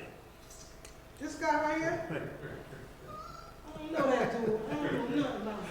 But anyway, they can take this, Namaste. sorry, and remaster it using their face. They will put their face next to Julian's and just remaster it and get 1 million hits off it. So now they got 1 million views they never had before. It's about the money. I think this is one that I remixed. 27 years old, claimed that she was given the Molotov cocktail by a group of black men and women. She claims that she felt she had to utilize it because she was the only white person. But this is one that I remixed. You'll see my avatar pop up later. I believe her. But let me show you something, what I mean by using current and mixing with the old. Here's one video I did, got 40,000 views. And you gotta be careful because YouTube, Facebook, and Instagram like to play with the algorithms, right? They play with the algorithms, and you have to be strategic on how you name stuff, right? This is something that I'm actually learning myself. And I'm working with Professor Baina Bellows on some of her stuff right now to remaster her stuff. But I remastered this. You see my avatar there. This is just a clip from the old classic film, Comeback Charleston Blue. Now all of y'all over 40 and 50, don't tell me you don't know about Comeback Charleston Blue. You're lying. I'm telling you, you're lying. I ain't from this Right? But now check this out. Classic, brother. Now check this out. It said I got 7,215 likes, right?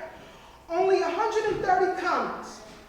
1,898 followers, right? Not true. And I had to challenge them on that. How if I have 40,000 on this page and another 60,000 on the Thorough Black Talk page, but I only have these amount of comments? Not true.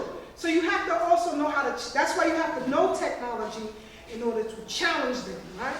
So be strategic. Don't be saying, well, I can take a clip from Community Cop, mix it with a movie scene, and it'll get 100,000 views. But if I do it by itself, it won't, right? So you just have to be strategic.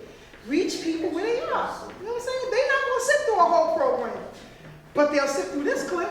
So this is what I did with the movie Comeback Charleston Blue.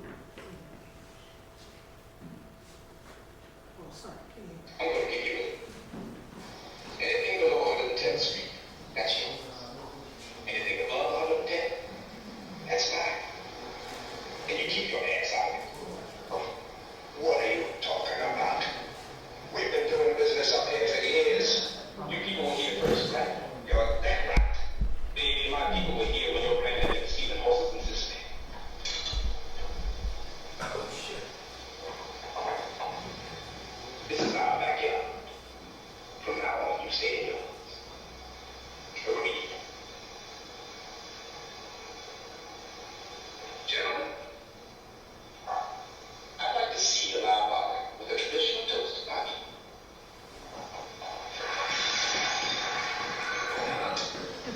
Okay. So again, if you read the comments that I got from this, you understand? But over 100,000 views in less than a week, right? And people still checking this, right? But it's how you do things, right? Now you look at another one that I did with Cornbread Earl and me. Check this out. Well, don't want to play for me right now. Let's see. Anyway,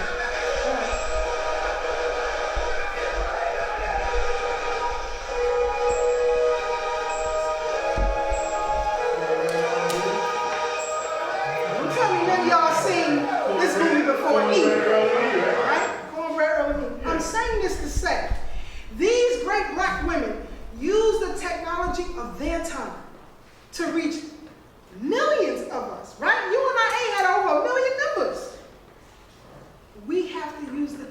technology of this time. You can't use antiquated stuff in a millennium. It does not work. How you doing? This is why Ray Ray has to stream. It's the way of the world now. You have to. You have to. So, like I said, the next time I come back, I'm definitely teaching a technology class. I'm going to show you how you can get your favorite brands that you wear for free. And everything I got on, I didn't pay for, including the fedora. Stop playing with me. I'm going to teach you how to do this and get it free. Stop spending your money. Technology will get it for you. You understand?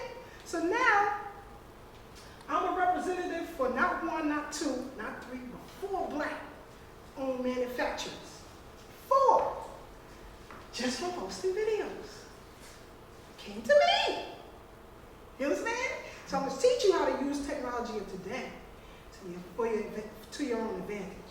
So I know it's break time, right? Give me some more water. We're going to come back and we're going to rock out. We're going to finish with these great women and get ourselves up out of here.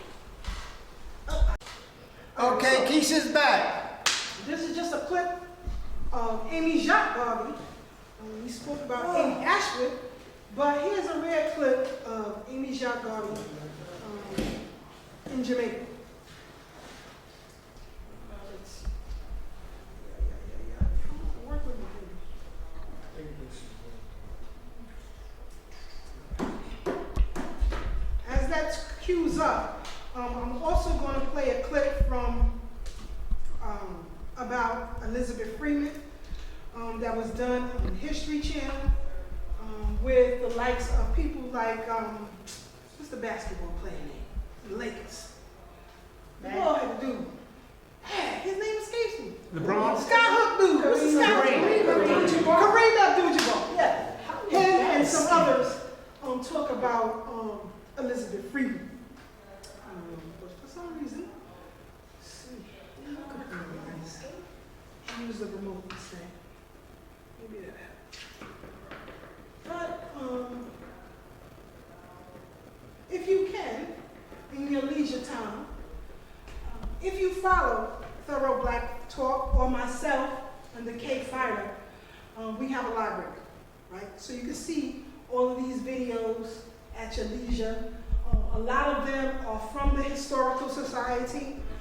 In my opinion, if you are a streamer, a researcher, or genealogist, it is important that you have memberships to these societies because it allows you into the vaults that other people can't get into, right? And if you're serious about studying, you need to do that. 2, when it comes to renaming, right? We have a lot of renaming of monuments, parks, housing complexes. They claim they are getting rid of the slave catcher's name or the enslaver or white supremacist name, and they put the black face on it now, right? That's no good. That's no good. Because for future generations, Absolutely. you are helping white folks clean up the crime scene. There you go. Right? There you go. That's documentation, right? So like I said, when I was down on Lispinard Street, I happened upon the plaque of David Ruggles, right?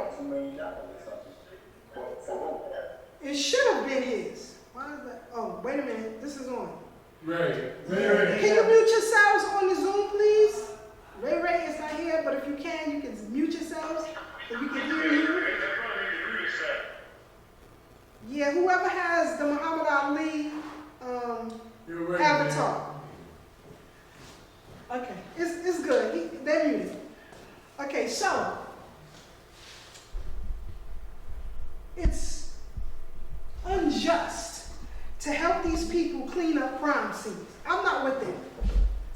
Leave John C. Calhoun statue where it's at. Leave Washington where it's at. Leave Jefferson where it's at. Right? This helps us in our case for reparations. Because although the 13th Amendment abolished slavery, but it also abolished badges of slavery. Those are badges of slavery. You never help a criminal clean up a crime scene. Now, I'm not in law enforcement. He was. So, he can agree to what I'm saying. When there is a crime committed, right, the first thing they do is square off the crime scene so that you or nobody else, including them, mess up any evidence.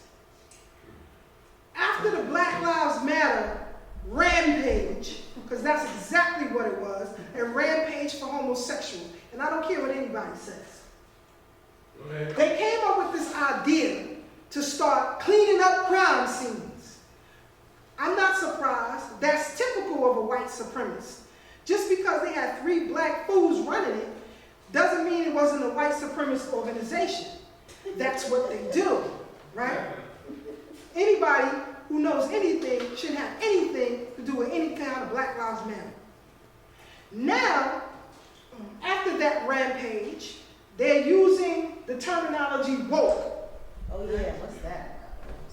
Woke means different things for different groups.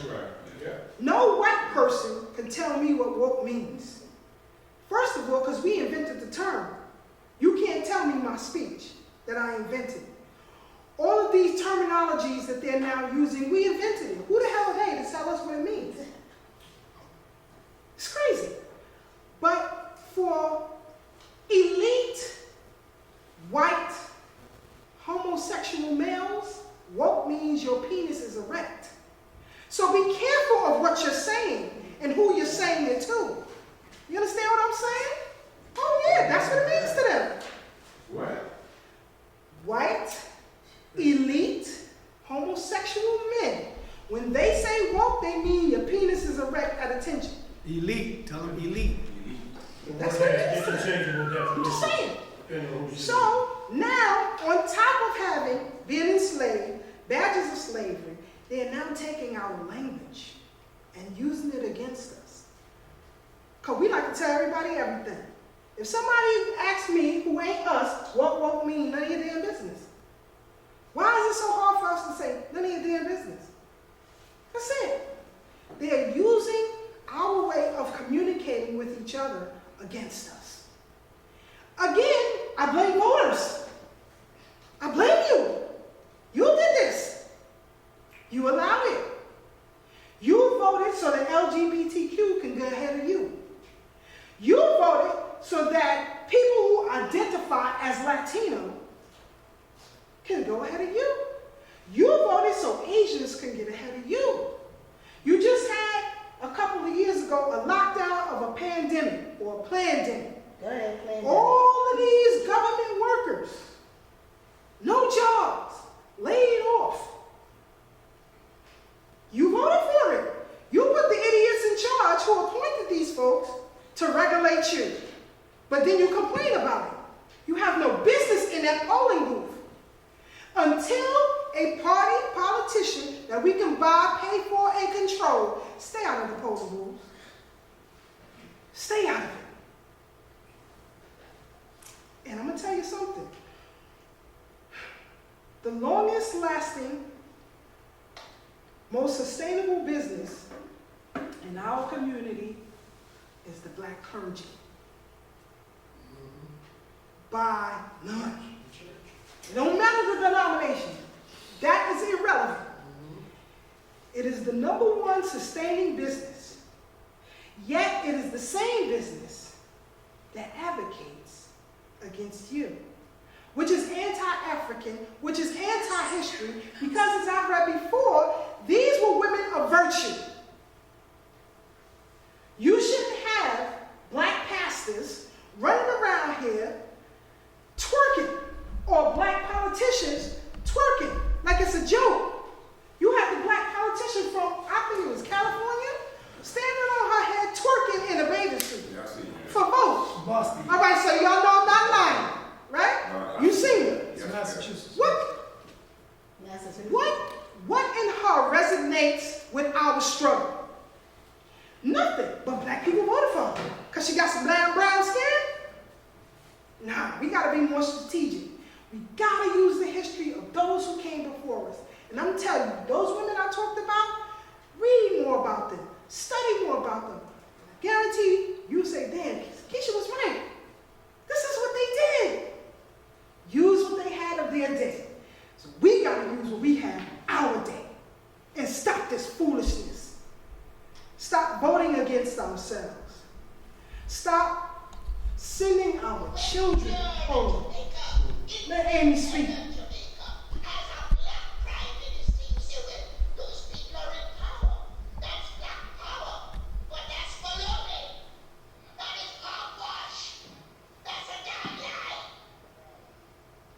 But Jamaica wasn't ready to elect a black leader. What she said? I'm following my ancestors. I'm doing what she said. They lied. Now this is about Ona Judge. Now, y'all know who Ona Judge was, right? Right? Everybody except Mike know who Ona Judge was? I don't know. She worked for George Washington and his ugly wife. She was a maid for them. Right. Until she died. And she And her sons. played the part very well. She was a studious, at least that's what the ad said when they were looking for her as a runaway. She did her job, kept her head down, did what she had to do. When the time was right, she was out. Right. She had assistance. Oh yeah, she did. But again, I want y'all to look at the whole picture. Remember what it was like, right? You escaping pretty much into the woods because a lot of the landmass was still covered, Exactly. still boulders, right? I like to hike. I like to ride bikes. These are things that I love and I do often. Most of the hiking grounds that I go on, our people cleared it. Yet the government is making money off of it, right? There are fees you have to pay when you go to some of these parks. There are fees involved, depending on what hike you want to do. If I want to do the city tour, bike tour, I got to pay for that, $200 to get into the tour. Why should I have to pay when this city was established off of my folks' blood? We got to think like that. So I want us to, just be a little bit more cognizant of the things that we're doing and how we're operating. This is the video I was telling y'all It's a about. place of optimism. About Elizabeth I Freeman. think that we could defeat one of the world's great powers and gain our independence. We would never have been able to win the Revolutionary War if it were not for the contributions of African Americans and Native Americans. And that wasn't always something that was pointed out in the history books that I had to deal with in the 50s and 60s. So I wanted to change that dynamic, and I think that that's what this should be about. Yeah, but there were white women too. Fall 1781. Asian.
legislation for the future, it became the legal bedrock of abolition. In my eyes, if it's possible for the entire African American experience during the Revolutionary War to be summed up in one quote, it's something Elizabeth Freeman once said. Anytime while I was a slave, If 1 minute of freedom had been offered to me, and I had been told I must die at the end of that minute, I would have taken it. Just to stand 1 minute, one night. 1 minute. And they say we don't deserve reparation? Go ahead. Drop dead. I'd serve the free woman. I would. I would. Amazing. Also kind of speechless. She really meant it. She really meant it. I think it just says something about the depth of loss and the feeling that there is something out there that's so precious that even to grasp it for a moment is better than to be deprived of it interminably. Elizabeth Freeman's own words remind us what was at the center of the American Revolution and of life for Black men and women living in the 18th century, that freedom was always on everyone's mind. What blacks have contributed to make America a great nation are very significant, and I hope that we can get to the point where everybody's contributions will matter. Thomas Jefferson's contributions will matter, and Christopher Adams' contribution will matter. And that's how it should be, because this is one nation. And I hope that we can continue to build it. He just want white favor. He want to feel comfortable with who he lays with at night. So we can disregard that part.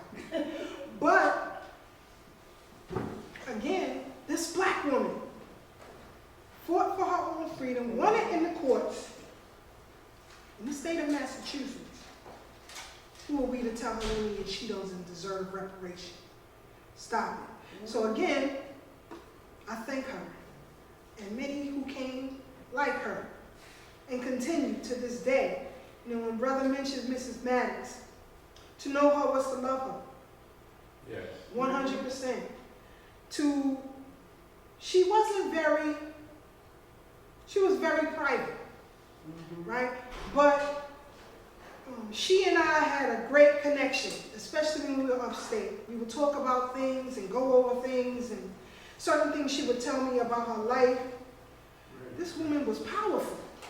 Our children need to know who she is. So again, as we continue to wrap this up, No Q&A.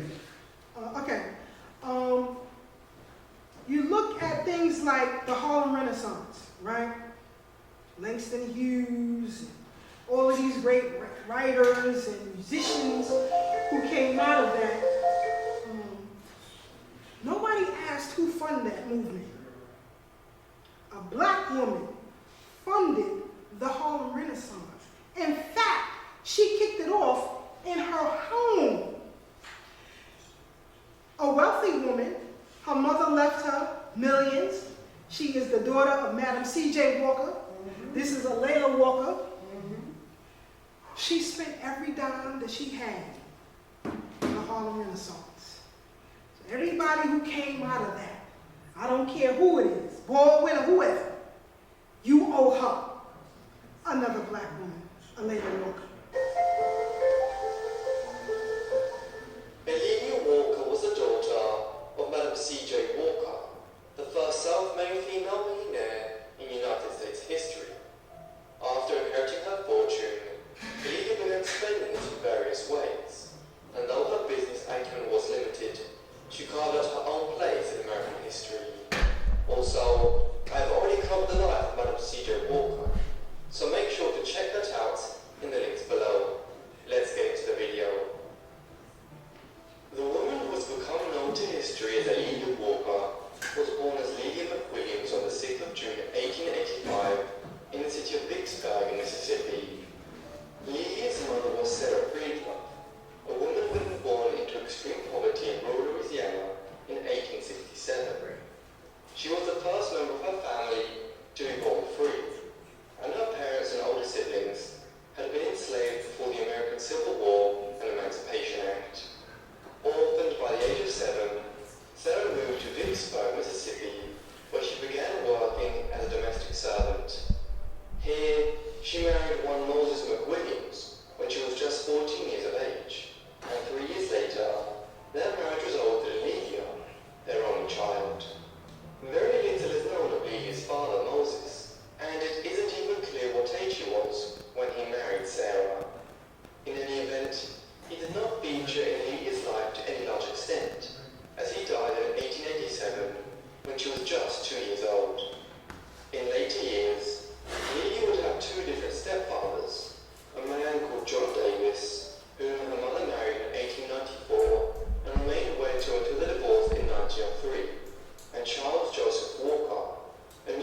very often. They wasn't about dealing with no foolishness. They cut you off, especially if they had bread. They cut you off. Move on to the next one. Women up to my own heart. I ain't got time for foolishness. Move on. But they did that a lot. Soon began to meet significant success. Sarah and her husband Charles toured many of the southern states drumming up business, while Lelia, who had spent some time studying at Knoxville College in Tennessee in the mid-1900s, was placed in charge of a mail order operation, which was established in Denver, Colorado, strategically located between the east and west coasts. It was also around this time that Lelia began referring to herself as Lelia Walker, taking her second stepfather's surname and adding an A before Lelia to add some levity to her Christian name. By the early 1910s, the Madam C.J. Walker Company was booming. Sarah's business model involved training. I got to meet her granddaughter too on another panel discussion. She wrote a book about products which the company manufactured, including their own recipe hair or shampoos, combs and pomade, or wax, which was advertised as stimulating hair growth. By the mid-1910s, the company employed thousands of saleswomen countrywide, and Sarah had become a self-made millionaire. Does anybody know when this company went under? What year went under? Millionaire in American history. 1987. Played a role in her mother's business. Lasted all that time until Having 1987. established a mail order center in Denver, she subsequently moved to Pittsburgh to oversee the establishment of an office there. Then, in the 1910s, she was placed in charge of the company's sales on the east coast of America. 2 5-story buildings on West 136th Street in Harlem in New York City were purchased and converted into one space, which became the company's headquarters in the city. The first floor served as a Walker Company hair parlor. The second floor housed what was termed the Lelia College of Beauty Culture, where Walker Company saleswomen and groomers were trained, while the third, fourth, and fifth floors became Lelia's home and private space for And entertainment. this is after her mother turned it over to her. She took over the business. From kidney failure at just 51 years of age. With her death, Lelia became president of the Madam C.J. Walker Company and also a millionaire in her own right. Her fortune would equate to well over $20 million in today's money, and Lelia intended to spend this on very social and cultural endeavors. As such, while she remained president of the Walker Company for the duration of her own life and continued to act as the face of the brand, she did not take charge of the day-to-day running of the company in the early 1920s. Instead, the management was handed over to a team who ran it from the head office in the city of Indianapolis, where the company's main distribution center had been constructed and opened in 1917. It was following her move to New York and her mother's death that Lelia entered into the activity which would be most acclaimed for. This was her role as a patron or participant in the Harlem Renaissance. Who funded Harlem it? in Upper She did. Manhattan had originally been a center of Dutch settlement in New York and was named for the city of. Just look at that fashion. Look at the baby strollers. That's a Cadillac. The Cadillac strollers. That's a carriage. How many men you see with their pants hanging down? How many women with bonnets? So where they get this stuff from? You see what I'm saying? That's why you gotta be in these spaces to combat people like Monique and others who talk about that. All right. We got 60 seconds and then I'll take questions. Harlem in the Netherlands. However, in the course of the 19th century, and in particular following the American Civil War, and during the Great Migration of the first half of the 20th century, it morphed into a predominantly African-American neighborhood, as millions of black Americans left rural communities in the southern states and headed to the cities. By the start of the 1920s, Look at that. Harlem was a flourishing community, buoyed up by the increase in the material conditions of African Americans, and with Anybody shooting up the streets? You got horses, horse and buggies, carriages, right? Trolleys, bicycles, all in the same street. And people complain now when bikers are in the street. It's funny to me how that works. But you had all of that back then. You're an idiot. It's crazy. All right, so we're going to stop here and take some questions. Please, if you can, Very fascinating book. There are many YouTubes of her granddaughter giving lectures about her. You should check it out. Okay? Her mother, on the other hand, was a flip-flopper. I'm sorry, C.J. Walker was a flip-flopper. Look at her politics and the things she supported. She was a flip-flopper. You can't trust her. But Alayla was something different. She was something different. So we'll take questions now. If you've got me, if not, you be allowed me. Okay, ladies and gentlemen, the first question is going to come from the floor. Anybody from the floor has a question for Keisha? Okay, Ms. D. What was the reason the company ended in 1987? What caused the company to? They went bankrupt. They went bankrupt because, think about it, in 1987, you had so many hair care products. Dark and Lovely, I don't know. All these different products. So they had to compete with that. This is another thing about being antiquated in modern times, right? You lose your business. So many businesses have gone under because they were antiquated. A big Jewish business here in New York was Model Sports, right? A lot of people shop at Models. It went under because they refused to change with the time. When everybody was moving to e-commerce, they came on late. So other brands took over what they were doing, right? So that's what happened. That's what happened. Okay, the next question. Anybody from the Zoom audience have a question for Sister Keisha? Anybody from the Zoom audience have a question for Sister Keisha?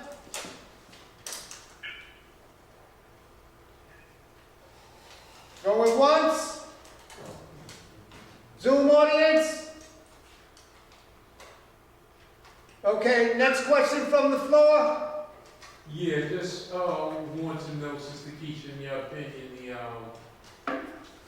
the reason why there were so many, as you call them, kidnapping clubs and those sorts of operations, whether they came from the South and they transported up the East Coast in boats and they would grab blacks and take them back. A part of the reason was because New York State itself, the city, the state itself, had Southern sympathies. They were pro-Confederacy. So, right. This is why, from the governor on down, this is why there were Irish riots, because they didn't want to fight in the Civil War, things like that, the draft riots they called, I think. So in any event, this is why New York, even though it's northeast, and it wasn't in sympathy with other northeastern states, it was pro-Confederacy, and they hated blacks, which they still do to this day.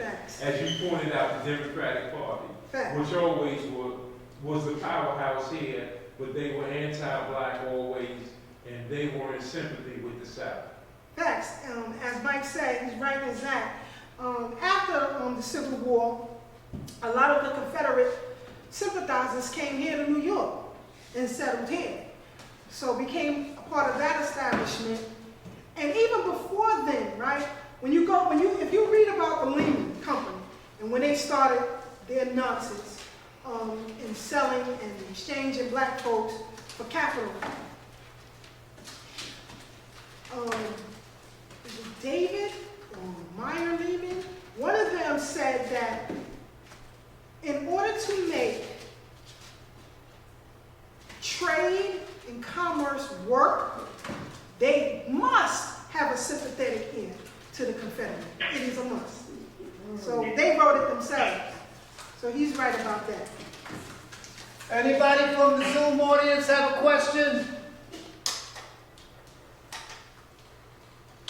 Zoom audience have a question? Can you hear me? Yes. Oh, cool. Hey, thank you, family. Quick question. So, and I'm going to check. So why do you think, or what do you feel many do not know about Ava Rowe? The reason why is because in the public school system, Madam C.J. Walker is pushed. That's why. And that's why I said earlier, she was a flip-flop. She was a sympathizer. So, of course they're going to push her, right? We don't think to look and investigate, right? When I was coming up, with my father in the house, it was mandatory that we investigate everything we learned in the school. So we had to spend, my brother and my sisters and I, we used to sit hours at the kitchen table just debating various topics as children, right? Most people don't do that. So we just believe what we're taught, unfortunately. So that's my answer on that. Okay, but the reality is that if it wasn't for any loan, more than likely we would not have been able to get walk. Absolute facts. Okay. Zoom audience, anybody from the floor got another question for Sister Keisha? Well, just also want to say about Madam C.J. Walker, God bless her. She was a millionaire and did the right things with her money. Right. Much better. I mean, you can't even compare the greatness of a Madam C.J. Walker with, you wouldn't even put in the same sentence with Oprah Winfrey and all these other, bootlickers. Mm-hmm. She did the right thing with her money, even though looking back at it, hindsight gives you 20/20 vision. Mm-hmm. We didn't need straightening combs. Right. But again, I want to commend her for what she did with the money. Mm-hmm. But to emulate, to make it, to think that you're beautifying yourself by making you look white or some aspect of whiteness is a negative. But I commend her for what she did with her money and how she taught other family members to comport themselves. It was the right thing. Absolutely, I agree with that. With Madam C.J. Walker, one thing I can say is that she didn't squander what she had. She passed it on. A lot of times, people become, millionaires or billionaires, and they lose it all and don't pass it on to the next generation. You have to, as he says, give her credit. That company lasted until the 1980s, right? Outside of the church, most black businesses don't last that long or haven't lasted that long. So she was able to make it through all of the riots, the baby boomer generation, the civil rights generation, all the way to Generation X. So that is to be commended. So you can't take that away from her. Also, as Mike says, let me just say, the reason why you had that push of straightening of the hair in certain cities and states, in particular Louisiana, you could not walk around the streets with your hair in a natural. This is where the scarf and the head tying come from, out of that region, that is. So, you have to put yourself in the time that they lived in, right? Remember that movie, A Time to Kill, with Samuel L. Jackson? And in the court scene, he was telling the jurors to the crime, but close their eyes and imagine the young girl was white. You have to imagine what it was like at that particular time. Right. Too, you can't use today's standards for the 1800s. Right. So again, both of you are right on that. And Annie Malone, because she was a key contributor and founder of Freedmen Banks, that became problematic. So that's one of the reasons why you won't hear them talking about her, right? So that's just my take on it. Okay. Zoom audience? Hi. Yes? I'd just like to thank Keisha for a wonderful awakening again. She definitely always shows me who our ancestors are collectively, and I appreciate you sharing the knowledge with us all. Thanks, sis. Thank you, sis. Appreciate All right. it. Floor, Raji? With all the stuff that's sort of like in our gut from day one with this piece. Some of the who? So all the stuff that's in our gut from day one with this whole situation. Mm-hmm.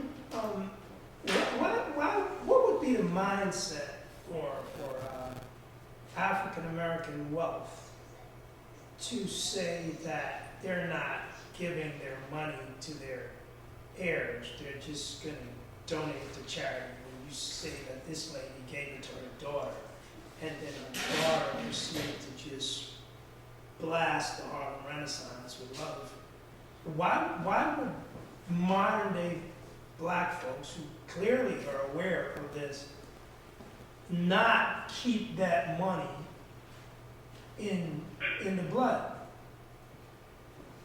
Because, go back to the plantations. Let's go back to the plantations. Some people contracted themselves, right, on plantations. You had black overseers and stuff like that who contracted themselves. They were taught to get rid of everything by the end of Saturday night. Otherwise, they're going to take it from you. Right? So, DNA, that's passed down to you. We have the shopping itches. It's who we are. Again, history plays a part in you understanding that dynamic that was passed down to you. That trauma. Again, who is somebody to say I don't deserve reparation? And you don't know what I'm going to do with it now that I am aware. Because now that these black kids are aware, see, when Kanye West had that whole issue with Adidas, it was these young Gen Zers who was out there burning Balenciaga and everything else, setting them on fire. He said, we done. Do you know the boom black shoe companies had when that happened? Good. And now, you got people like Adidas begging Kanye to come back because they already lost over $1 billion in revenue, right? So, what we don't understand, or what I do, but a lot of people don't know, there is a huge pushback against that, right? And this whole, and I think the brother back here, he watches, there was this whole conversation that has been happening over the last few years about reparations, what to do with it when we get it. So the narrative is changing. And this is why I say we have to be in spaces that are comfortable to them to continue to push that narrative on what we should be doing with our money, right? You got young brothers and sisters who contribute or donate to Ziax Institute, which is an independent black school here in Brooklyn. Never even heard of Q Butter before. But because they understand where we are right now, they will donate to him. You see what I'm saying? So the narrative is changing, right? You have Rock Deep footwear, you got Enzo footwear, you got Actively Black. So many manufacturers, I'm not talking retail, I'm talking manufacturers right now, that are changing the game. And like I was telling the brother back there, people like us, these manufacturers, they need and want. Because they are well aware of who they are and the times we're living in. So they will have Mike Braids, because he likes to wear athleisure wear, same as I do. Because he has a platform, and if he has a particular numbers, they will send him free clothes, free shoes, free hats, whatever else he can want. Right? So that these Gen Zers will see it and pick it up. And that's exactly what's happening. So it's a gift and a curse. So we just got to keep pushing. Those of us who know, we have to keep pushing. Believe me, they bite. They bite. They bite. And just want to concur with Keisha on one thing. Some of our greatest historical figures, believe me, when Keisha said that dressing itch and looking good, no one, and I'm telling you, as, you know, for women, nobody can outdress Ida B. Wells. In her time, now she was a pit bull when it came to lynching. But look at her clothes. She was the best dressed woman you want to see anywhere. Ida B. Wells. You talking about fashion? She dressed to the nines. I get it. As a matter of fact, Ida B. Wells dressed so well that after she beat the hell out of that guy on the train, and he had to get two buddies to go off the train. When they took her to court, she was dressed so well, the judge said, that woman struck you? I don't believe it. And that's how she won the first court. the first round in the courtroom. Yep. Because she was dressed so well, the judge said, look, I know you white and I identify with you over her 7 days a week, but I'm looking at her and I'm looking at you, and he definitely, she won the case. Mm-hmm. Thanks. Because of that. So I'm just saying, and look, And how we dressed before. whether it was Duke Ellington, you know, the greatest composer America ever had, or whether it was an Adam Clayton Powell, dressed to the nines. Frederick Douglass, dressed to the nines. So he was aware of what image was and what the image was that preceded it. So to me, there's nothing wrong with the fashion icons.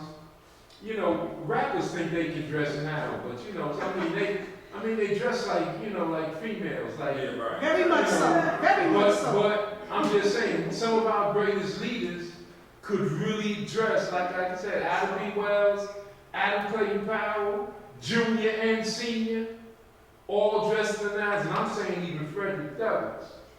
Every time you see a photo of Frederick Douglass, he is dressed to the nines. And you gotta look at it too, like, it's out of place. We were enslaved. You know, look what we had to wear. Unless you were a lady maiden, you got scraps. Put on a potato sack. And that's why Exactly. Lena Horne and all of them dressed to the nines. Oh yeah. You know, Lena Horne was about to give Marilyn Monroe the business one night. Pulled up on her because, you know that scene Marilyn Monroe, they played with her with the feather boa and all of that. She stole all of that from Lena Horne. And Lena Horne G-checked her. You know she from Brooklyn. Lena from Brooklyn. So she pulled up on her.